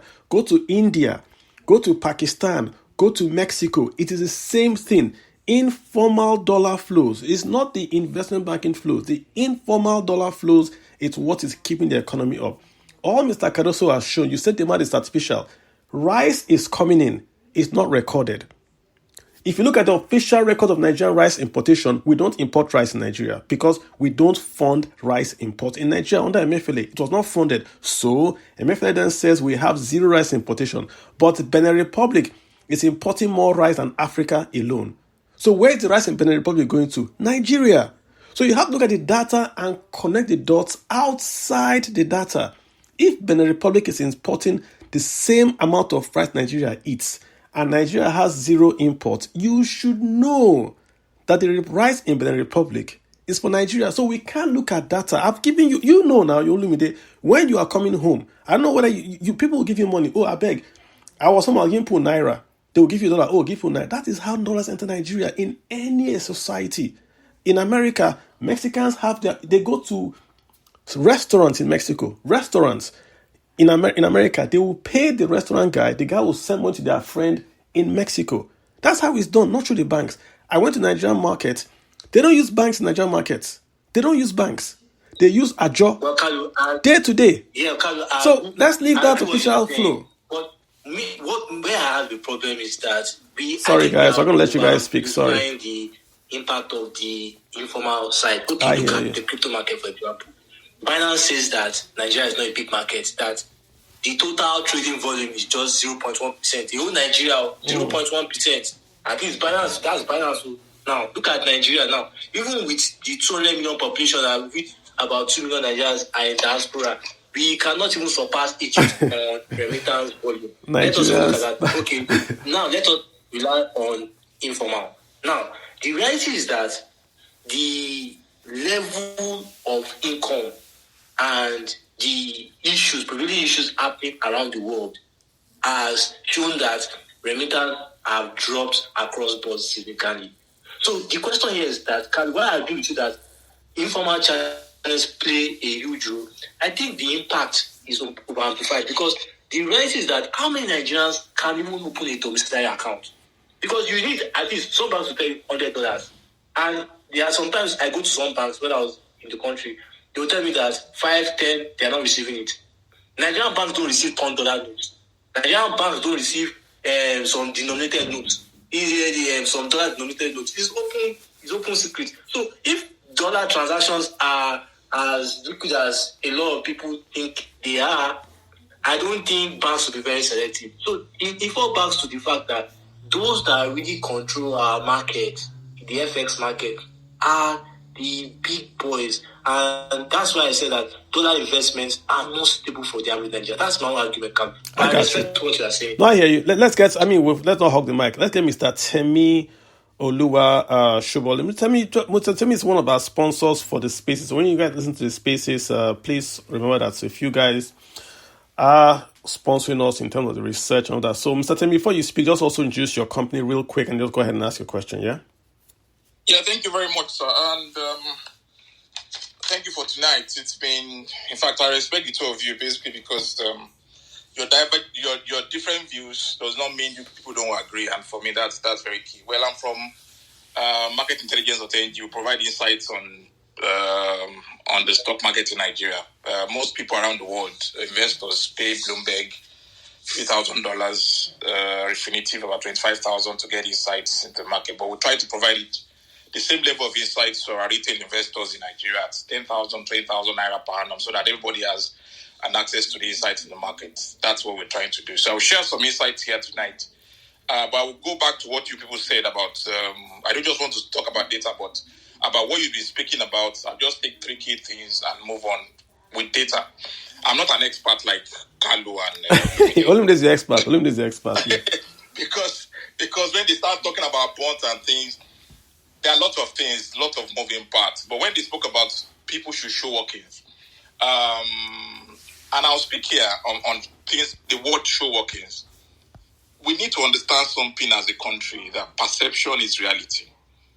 When we're talking about showing workings, most of the global brands you are seeing, most of the global things that you are seeing across the world are not really activities that have happened, but there's a perception around those activities that make people believe it has happened. So if we wait for things to happen before we report on them, right, the problem with that is if you want to hit 100% of your goal every time, right, and you want to report as 100%, if you get to 90% and you fail, you won't be able to report on that 100% goal. Now, what America would do is, and that's why they have a better perception, they are going to 100. When they get to 10, they will speak about the 10 they've gone. So we'll move from 0 to 10%, right? We've done X and X and X, and everybody's excited. Oh, they move from 10 to 20, they're excited. 20 to 30. And when they get to 50, right? Even if they get stuck at 50, everybody knows that they are doing something, but they are not where they want to be. But they have a perception they are creating in the minds of people that helps them and gives them the leeway to do what they want to do. Perception management, brand management is key to success any day. But we take it for granted as a brand, as people, right? And think, well, it will pass. Right? And I'll give some instances. And I must praise the CBN governor for what he has done. He's doing a lot, and in fact, he's doing so much. And the dollar issue is going down. But in the side of the people itself, people feel that they are not feeling the impact of the dollar to them, right? You can see people say, when dollar was 1,005, food was, a particular food was 2,000. When it's down 1,000, the food has gone to 2,500 or 3,000 and like that. And I think that what is happening basically with the thing is people are saying, look, we know what we are trying to do, but we need to see you do things that will impact us directly. That is when we will know. So the things around giving palliatives and doing things around agriculture should be more amplified. Should be not more amplified, but be amplified at the same level at which Cardoso's work is being done. So people have a perception that whilst we are focusing on the global brand, global market, trying to bring FDIs in, we are not ignoring them. Because that is where the pain really is. So it's a perception management thing where we are doing the work, but we have to create the perception with the people and also do the work along the way to do what we are doing, balancing it. And I must commend the what's it called? Our minister, our minister of tech, forgetting the name just left. Is it Bosun? Bosun, yes. Bosun is from private and is driving lots of things very around effective at the same time, yeah, right? Very effective. But what we need, people are looking for. So what is happening is he has a long-term goal of 5 years, 10 years of things that needs to happen, AI and all of that. But people say, look, by the next 6 months, we are hungry. What can tech bring to our table right now? How can tech help me today, right? I don't want to wait for 6 months. I don't want to wait for 1 year. What are the kind of... So it's in between looking at the short-term, mid-term, and long-term, and plan to say, okay, AI will come in X time, but at the moment we have done X and X and X. X person just graduated last week. He has gotten a job. He's being paid X amount of money. We are taking 5,000 more people into this tool. By the next 1 month, they are done. They will get jobs at X and X and X. So that people see the progression and they give you time to be able to go to your end plan. Or else you'll be choked trying to do the AI thing. You will never get there because people are hungry and they won't give you time to do what you are doing. So it's management of perception and all of that needs to be done in the area of showing workings. Right? That is very, very key. And that's the first thing I want to address. So we should know that it's more than the work you are doing. It's more of the reporting of the work and making sure that we are carrying people along. As you are doing it, every step of the way, you create the right perception and you do the work. Because when you create the perception, you write about it, you want to follow through with it. I hear you. The second one I want to say is... Oh, real quick, sir. Drop those 2 points real quick, so I have a few guys so we can speak, yeah? Go ahead, sir. Okay. So, secondly, the follow the money. When we say follow the money and all of that, in our market, there are people that... So, I'll give you an instance. There are people that, when they invest in businesses, it grows. So, I'll give an instance. Femi Otedola went into Dangote at some point. That was January, right? And Dangote share price was at 325. As soon as it got in, right, Dangote went up to about 680 something, 686, right, when he got in there. Brands like that, people like that, when they get into brands, it almost doubles. The same thing happened with Kiregu. It went up. And I can say that of Tony too. When they go into brands, the brands will always go up. Right? So we need to, whilst we're watching the market, it's just a correlation analysis to say, look, there are brands that when they get into businesses, it will grow. It will double. We need to watch out for those days. But the only downside is because most of them control a larger chunk of their business, when they are selling off, when they are trading off, you won't know. So you need to keep watching. And what I'm saying is, if we're looking at returns, the return on some of these brands is about 100%. I'm not talking about yield now. I'm talking about the real returns you are getting in terms of valuation growth. Yeah. Some of them have done 100% just this year. Dangote went up from 5.6 trillion to about 11 trillion, 12 trillion, comes back to about 11 trillion, thereabout, to settle. That's almost 100%. Same thing for Kiregu.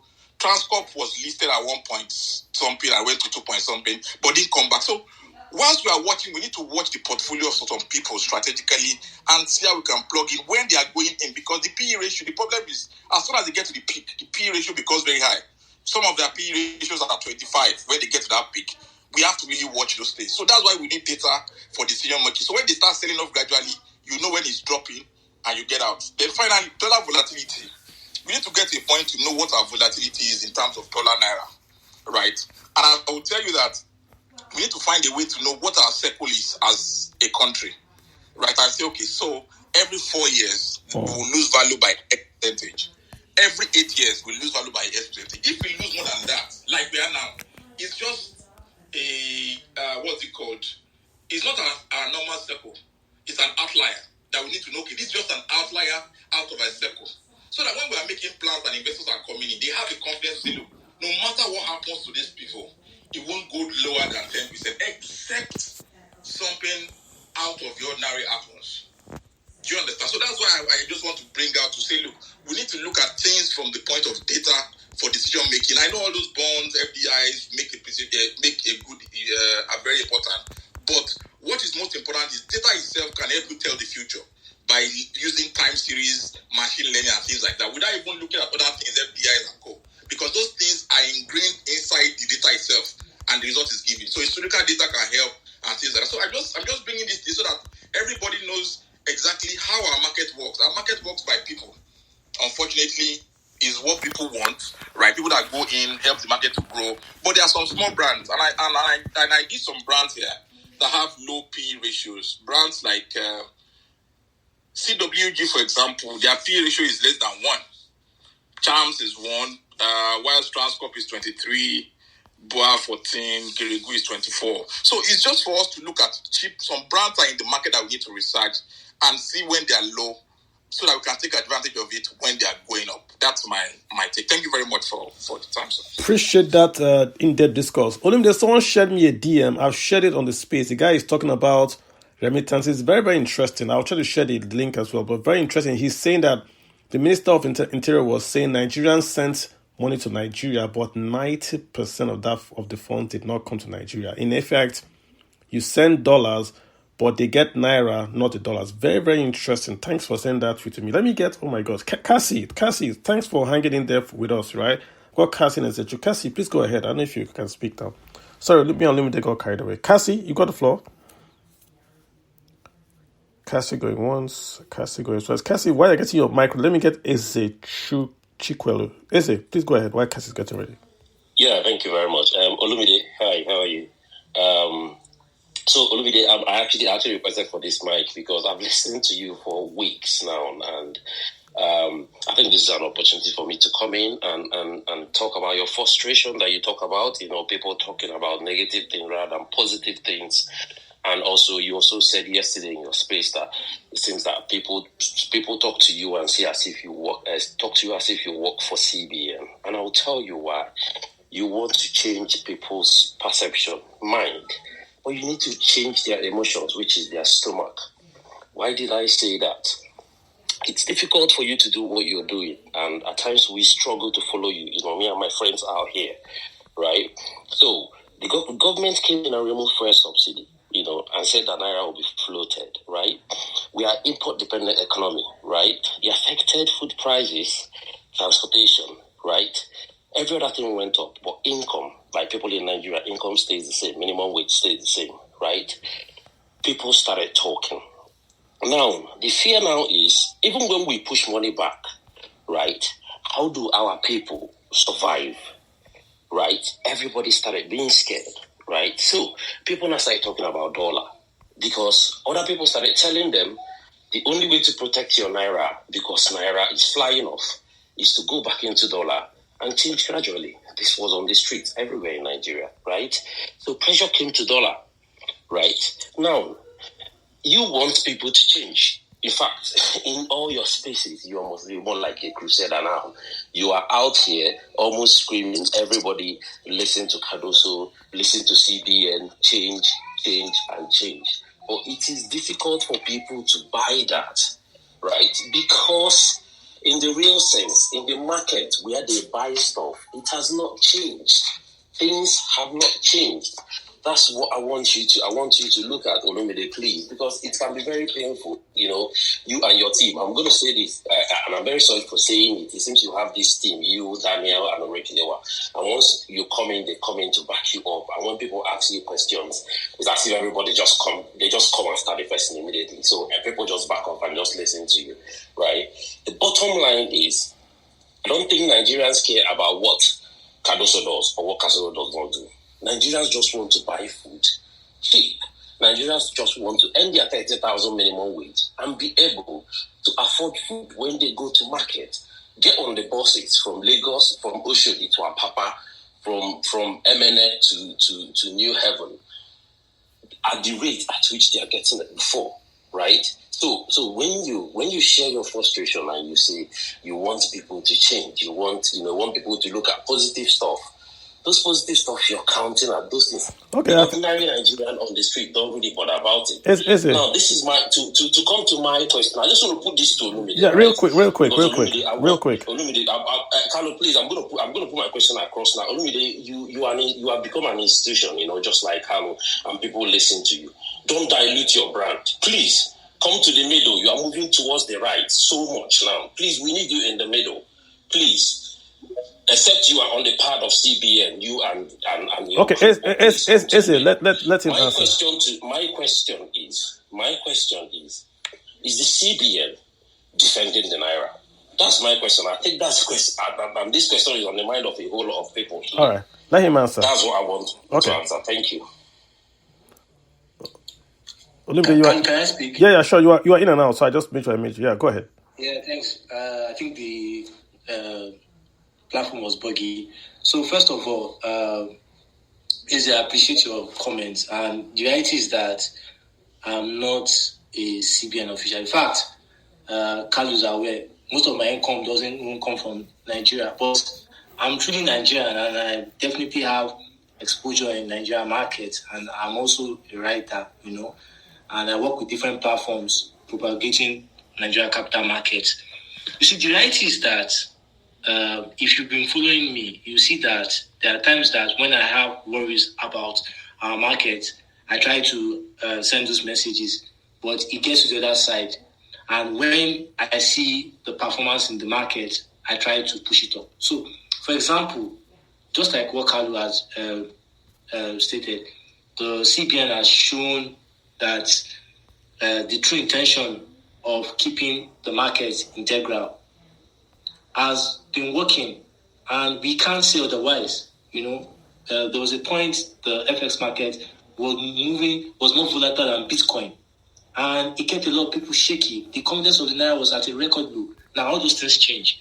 So it's our job to say these things, but we still complain about things need to be done, and they should be done. But the reality is that it's not yet ure, but it gets diluted when you just look at our analysis on the political side, with political highs, and that's where the issue comes into play. So, for example, when Cardoso came in, I was not a fan of Cardoso. I was not a fan because I saw him belonging to the old cats, or what people call the blue blood of banking industry, because he was an investment banker that worked in a top tier foreign bank subsidiary, Citibank. So I felt that he was going to dance with the wheel, and it was not going to be beneficial to him. But he has proven that he has an agenda, and as professionals, we should support when we see people trying to make our country work. And that's why I aligned when he did a lot of things in our FX market. That doesn't mean that if he makes a mistake tomorrow, we will not see it out. That's the problem many people have. Now, finally, if you look at the political side, the reason why I don't discuss politics is because I'm not even a Google political analyst. I can be very biased, and I try not to put my bias to affect. That's why I focus on the data, and I focus on Carlos is even a better person when it comes to political analysis. See the way he drags people. I don't discuss politics. So, Eze, please, let us look at the merits. The merit is that there are opportunities in our market. Cardoso has done his job on the monetary side. Well, for the political side, God will definitely intervene, because we really need a lot of workings in that side. But I think I've addressed some of your concerns. Yeah, you have to understand that, again, when people speak on finance, you have to give a very, very unbiased view. When you write finance, you have to say what the data is showing you, so you can have the safe harbor. So if someone writes, for instance, that Naira has gained, that's what data is saying. So I'm making just generally out there. You have to write based on the data. So sometimes data might not agree with what you are saying, but it is what it is, right? Olumide, again, I know if you saw the DM I just shared, someone sent a very, very nice DM about that in 2023, the dollar remittance that flew to Nigeria did not actually get to Nigeria because of the fintech apps. It's essentially saying that the dollar stays in America And Naira Yeah, gets but the former CBN chief said that, yes, but that's why it was no news. But the truth of the matter is, Kalu, the most of the funds were suspected to have gone to the P2P market. But Binance is saying that trading volume for last year were just 0.1%. I get what you're saying, but the trading volume in Nigeria is still quite low. But yes, the informal sector plays a huge role in our transfers. You're totally correct. Yeah, so essentially, if that dollar stays in America, then the Naira is given in locally. It doesn't show up. That's the point. It doesn't show up as a remittance flow. Nothing happens. CBN doesn't know it has happened. Like, I send money to my brother in Lagos. I pay to Bank of America. My brother gets money in GT Bank. It doesn't show up. It's not captured. So when we then look at inflows, we don't capture it. So just making that point. Real Guru NG. We need the guru here to understand what's going on. How are you, sir? If you want to unmute, go ahead, please. Real Guru? All right, Carlo, thank you very much. What I would like to say is more of a question, because we discussed the official market, the increase, the money profits that banks are making, but we also talk about the gains or the changes that the central bank is making. But then this does not reflect in the life of ordinary Nigerians in the street. Yeah. Now, there's one thing I've noticed. The price of food and price of commodities are going up. It's on the increase, even though dollar is coming down. Then I thought about it, and I looked at fuel and diesel, most especially, which takes care of our haulage. I'm in the construction industry. 30 tons of granite chippings that we get around 450 to 500,000 is now 900,000, close to 1 million. But when you look at it, you see that the thing that is driving up the price is the cost of diesel. Is it not possible for this government to say, for the moment, for us to control the situation of inflation, can't they just subsidize diesel for the meantime? Like, let's say, 1 year program until all these refineries we are talking about will come up and start producing at full capacity, and we'll have these things cheaper. So what do you think? They can. Let's subsidize for haulage. Real Guru, they can. The problem is that they can't afford it, unfortunately. I know the government is a spendthrift. They can't spend their money properly, but they just simply cannot afford it. The reason why they took off the subsidy. We are saying we want to spend trillions building coastal roads. Yeah. Why can't we just push the money into more pressing needs? Is there anything wrong with that? No, I agree with you. I'm trying to explain the overall figure is that the government is essentially broke. All this stuff you are seeing, diesel subsidy gone, dollar subsidy gone, education subsidy gone, all these are that Nigeria is essentially broke. We have stagflation, which means high inflation, high unemployment. We're no longer talking about our debt. Our debt is one of the largest eaters of our budget. So when we do a budget, we are paying debt, we are paying salaries before we even invest. That's the situation. I agree with you. I've argued many times that the government should suspend all duties. Customs, NAFDAC, everyone should take a 90-day pause in charging Nigerians any duty. That would be a direct subsidy to all Nigerians, and it will cost the government the loss of revenues. But that 90-day pause will give Nigerians 90 days of respite. Probably we'll see consumption restarting. I agree with you, but the government simply can't afford it. I think the aim for us is the Dangote refinery.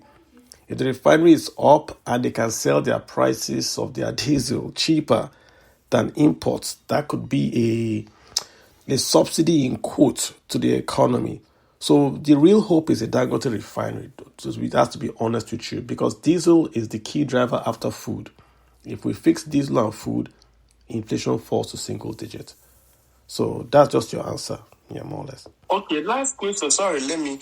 With this thing now that our governments are rushing to remove subsidies from everything, electricity and all that, the economic impact, I don't just get it. Yeah. Is it economically wise? Electricity is up. People are adding people. These schools are adding more people to band A overnight, and even when they're not meeting those things. So why the rush? Is there anything that we are with those of you in the economic sector? Tell us why the rush. No, the rush is that let me explain something to you. If you go back to 1999, before 1999, we had a controlled economy run by the military, but a controlled economy. So prices are fixed, selling prices, everything is fixed by the government, right? When we had 1999, we had democracy, and Obasanjo tried to liberalize the economy. So we then had price controls were lifted. We had a lot of private sector intervention in the market. When we handed over to Yar'Adua tried to go back to these socialists, whatever. So like the refineries, for instance, were sold to Otadla and Dangote. Yar'Adua reversed it. Then we now go back to Goodluck Jonathan. He tried to bring in the liberalization, private sector. That's when NEPA was scrapped, NEPA was scrapped. We had the discos and all that. Where we are right now is that Nigerians have never seen a fully functional, democratic, free market before. We've never seen it before. We've always had a subsidy. So now, the Buhari administration even did worse, that they covered the real cost of the economy. So instead of allowing Nigerians to pay full price of petrol, they subsidized it. They subsidized dollar. They subsidized energy because they wanted to be seen as a people government. So right now, what Tinubu is trying to do is to say, let the economy, the real economy, be exposed, and then competition can then bring in productivity that will drop the prices. What I mean is this. If you are paying full prices for power, you would then have the need to go and get a renewable power source because it's cheaper. And then the economy would then sort of go towards renewables, which would then create a new industry. As long as you subsidize power, you can't have investment into power. That's the problem. If you make power cheap because you are paying multi-year tariffs to quote-unquote poor people, then folks that can deliver power cannot come to the economy, because if they come to the economy, the people cannot pay for their power. That's what they are trying to do. It's nothing wrong with that. I think it's actually the better approach to liberalize the economy, then subsidize the poorer people. I think where they are failing, if you can use that word, is that the implementation is what is failing now. When they removed fuel subsidy, they were very slow in implementing the palliatives. And that's why you see all the wahala now, because people are like, we are suffering. Imagine if they had ordered the buses, the gas-powered buses, or they had given contracts to Innocent, to Nord Motors to introduce gas-powered buses. And as they removed that subsidy from fuel, the next day you saw gas-powered buses on your roads that were charging you quarter of the transport price. Then Nigerians will not have screamed so much. But you can't remove subsidies, increase costs, and tell everyone to just pay, whilst the government is telling you, the House and the Senate are telling you that they cannot remove one kobo from their allocation. So it's a perception and optics issue. That's what we are suffering from. What the government is doing is okay. It's the perception and the implementation of the, palliatives. That's where I think the problem is. Real Guru, thanks for those two comments. Let's go to... I appreciate it. Thank you for your answers. Yes, sir. Thanks. Yes, sir. Victor, we got Victor, and then we'll just get Idris Umar. Thanks for hanging in there. Victor, please go ahead, Victor. Yeah, hi. Good evening, Carlo. Good evening, Olumide. Thank you very much for this awesome conversation happening. And I've been learning a lot. I just wanted to take Carlo you back, because at the point before Olumide interrupted at the point, you were trying to explain how to kind of like invest in this current economic climate, whether in dollars or whether in naira, because I believe that with all that is happening, I mean, even in these spaces, we have close to, say, maybe 80% of people, I believe, that even though they are aware of the current situation, the question in their mind is, okay, I have my 200,000, I have my 300,000 I want to allocate to investment, and I don't know where the economy is going to. What exactly can I invest in that in the future, given the direction of the market and the possibilities or the forecast, I'll be able to reap rewards, and not just low, but medium and high risk as well. Because of course, people are definitely going to tend to the low end because interest rates are up. But then in the long term, how does that impact me? And does that also, if I rather go for the foreign markets or the local markets? So I just wanted to just go back to that conversation, and then of course, if Olumide can also chime in, I would really appreciate it. Thank you. Yeah, I think it's going to be just like any investment. You want to ask yourself, what is your objective? Why are you investing? If you're investing to make a profit in 30 days or investing for a retirement in 30 years, then the asset classes that you're going to invest in will differ. Number two, what is your attitude to risk? If your investments fall in 1 year but will rise later on, should you stay in? If your investments are are you willing to accept lower returns for safety? That's number two. And of course, number three is that, do you have any considerations? How long, what's your time duration before you'd pull out? So I will say this: if you want to invest in Nigeria, the qualities for you must be, number one, you have to be a long-term player. You have to be able to put that money in Nigeria for at least 5 years without converting back to dollars to take out. You can't say, I want to invest in Nigeria and in next year I will take my money out, change to dollars and go away. No. If that happens, you can do it, but don't plan that you're going to take your money out in 24, 36 months. No, I would say minimum is 60 months, 5 years. That's your minimum in Nigeria, where you allow all the policies to drop in and then you can see what you're doing. That's the first thing, which means that the money you are investing in Nigeria is not money you are borrowing. Because if you are borrowing it, you are paying interest. But if you have $10,000 in America, you can take $1,000 and bring to Nigeria and invest. Nothing wrong with that. You invested it, you buy into a position, buy a good company, and you hold that company for 5 years. You can't go wrong with that, right? It's in Naira, you are buying the asset, right? So you're buying it from a stronger position in Naira. So you are buying into the largest economy in Africa that is growing very slowly today, that is suffering from lack of infrastructure, which means if infrastructure changes, the country might boom. So you are taking a risk. You are buying profit and loss. You're not buying debt. You are buying profit and loss. So the second way you look at it is this. If you don't want wahala, you don't want any wahala, just go and buy federal government bonds at 20%, right? Or at that's first. If savings bonds is almost paying you 15, bonds are paying almost 20 and all that. The problem with those investments is that it won't beat Nigerian inflation. You can give, if you want to give your parents in Nigeria money, you can buy a bond and take the interest from that bond and pay to your parents or to your wife or to your brothers. You can do that way. So you have the principal and they enjoy the interest. But it's not going to beat inflation for you, right? That's not one. But if you want to invest in profit and loss, you want to invest in the good and the bad of Nigeria, then you want to invest in equity.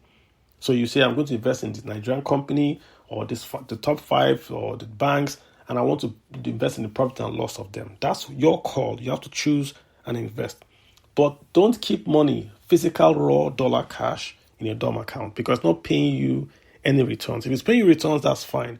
There are dollar investments in Nigeria that pay you dollar returns. So if you want to just hold your dollars, keep it in a dollar savings account that pays you dollar returns. That's what you should try to do. I understand Nigeria is looking towards launching a dollar bond, which means Nigerian banks would launch a bond priced in dollars. So if you invest in that, it will be based in dollars and you can earn a dollar return. That might be another avenue for you to invest in that. So the long answer is that it depends on what your objective is. Holding paper is not an investment. If you hold dollar in your hand, what you are gaining is loss of 31% if you convert to Naira.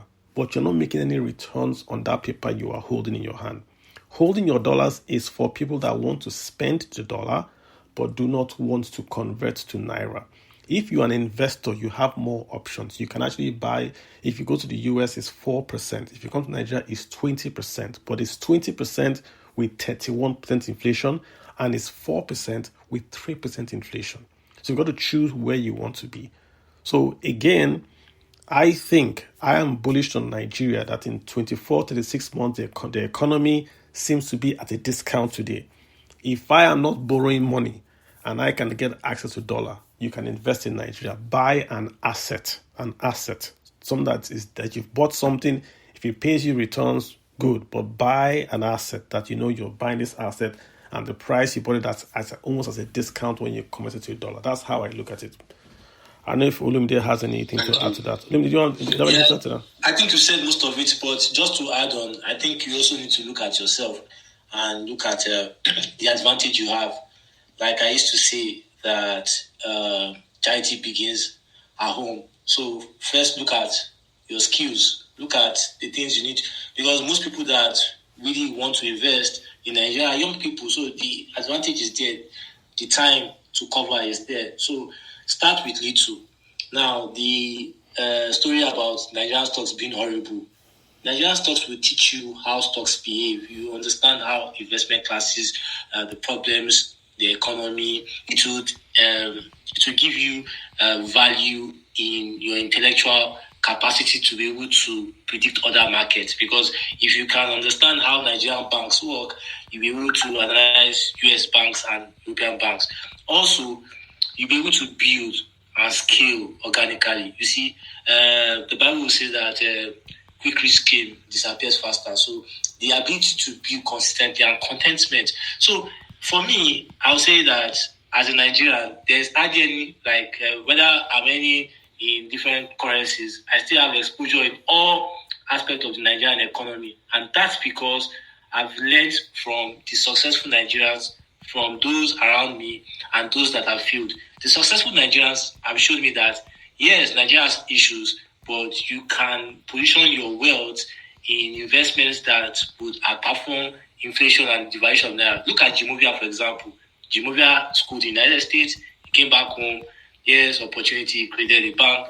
Now the bank has a market valuation of over 1 trillion. We have Nigerians that also have created successful businesses or built successful careers, So you can just stick on what works for you. Then the most important thing, stay with people that make this with a living. They have historical, not just analysis. The problem with a lot of Africans is that we are carried away with words. You see, in the United States, for example, we have so many successful risk takers, not like that in Africa.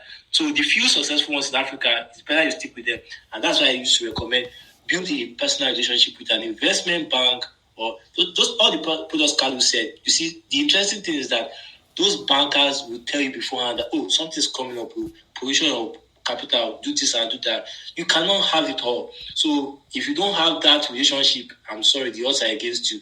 And if you think that you can only be successful by earning dollars, I wish you well. But for me, I think a lot of Nigerians have become successful from any. I think Carlos also started with Naira. He didn't start with dollars. So you can also start with whatever you have. Don't allow social media to deceive you. And that's my own personal advice. Yeah, remember that, again, Olumide, we said that this is the year of diversification. Remember what I'm telling you, right? As an individual, you have to have a balance sheet that is diversified. When I was growing up in Nigeria, there was no avenue to earn US or dollar investments. None. You only invested in Nigeria. Today, as a Nigerian, sitting in Nigeria, you can invest in China, the US, the UK, Singapore, everywhere. You can invest everywhere. So look at what we know. Every year we always come out with a guidance and say, this is what we want you guys to do this year. This year we call 2024 the year of diversification, which means diversify your economy, your currency, your earnings, your holdings. That's what we said. That's where this hold your dollar is coming from that 2024 guidance. And it's the same advice we gave in 2022. In 2020, we said hold the dollars. 2020, we said 2021, 2022, 2023, and also 2024. But it's only in 2024 it has become political. So the point I'm making is that you have to diversify as an investor. You can't say you are going to invest 100% in Nigeria because it is patriotism. It doesn't work that way. Warren Buffett is in Japan. Nigeria, the Central Bank of Nigeria does not hold only dollars or only Naira. They hold yuan, they hold euros, they hold dollar. So why are you, as a patriotic Nigerian, only holding dollar? That is not patriotism. Patriotism is you paying Nigerian taxes on your earnings. So you pay your taxes to Nigeria, that's patriotism. But when you want to invest to earn money invest for returns. If you make the returns, pay your VAT, pay your electronic transfer tax, pay your capital gains tax to Nigeria. That's patriotism. Separate it from making the money. So the long and short, bro, diversify how you are earning. So if dollar goes up, you are covered. If naira goes up, you are covered. Don't ignore Nigeria. This is a country with the smartest people in the continent of Africa. The country is underdeveloped, which means that once you introduce development, it booms. And we've seen examples across the board. If what's happening in Abia, imagine if what's happening in Abia happens in Nigeria. Just think, I don't know if you can control what I'm saying.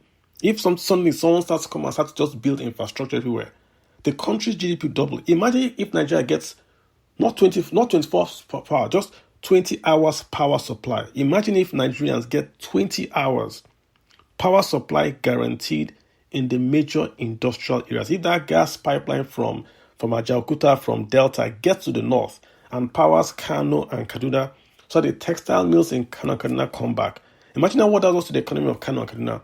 Imagine the consumption that's going to happen. Imagine where you now say Naira will now gain value and will not move because it's now export. It's now a gain that is based on fundamentals.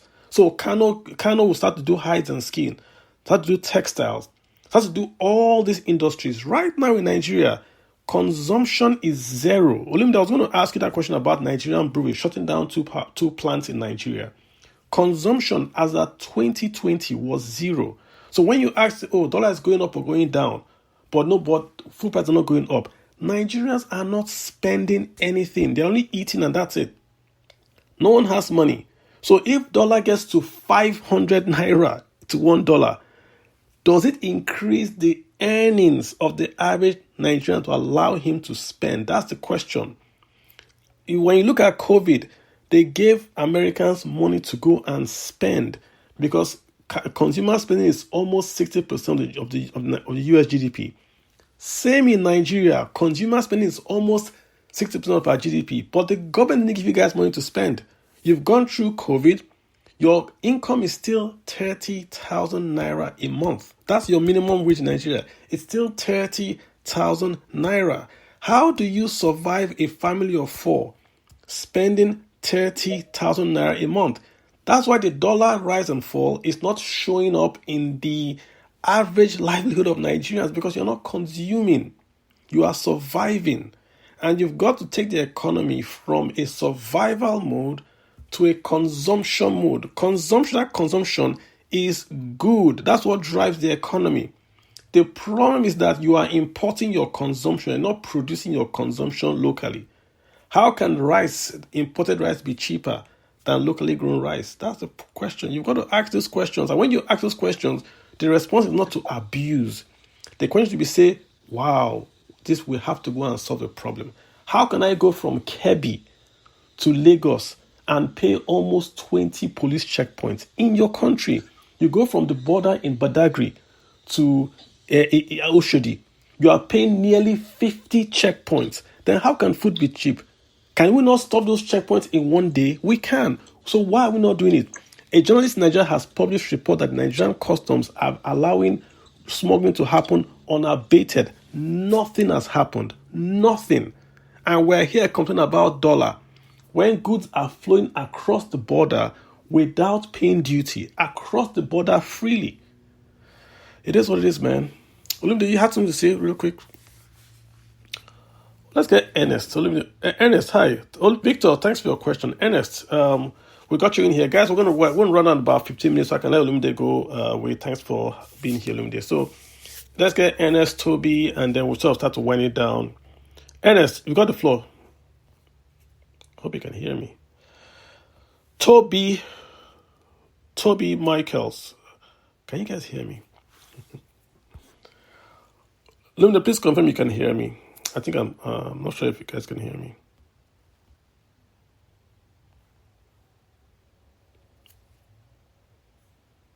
Can you guys confirm you can hear me, please?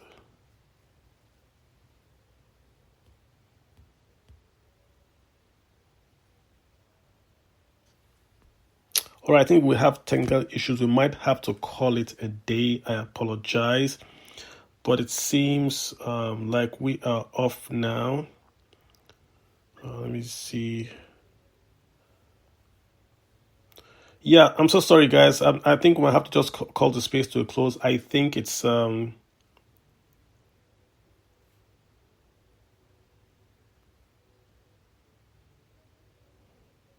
right, guys. So just call the space to a close. I appreciate everyone that has spoken. I think we've got technical issues, so sadly, we might have to bring this to a close earlier than previously required. So sorry about that, guys. I do apologize. It was an interesting conversation. Thanks, Olumide. Thanks, everyone that has spoken. We've tried to look at the economy. We try to look at the Nigerian economy, and I think we've done a good job in that. So I hope you guys have learned a lot about what's happening in the economy. US, Nigeria, lots of issues, consumption, the dollar, the naira. We have a lot to do, and we hope that the guys at the helm of affairs can basically let us do that and try to set Nigeria on that path for growth. So on that note, guys, let me just shut down the space and allow you guys to enjoy the rest of your evening. Thank you so much. Again, my name is Kalu Aja. This has been a space that we record on money, the capital markets and the economy. And we're here every weekend, Sundays from 7 p.m. West African time.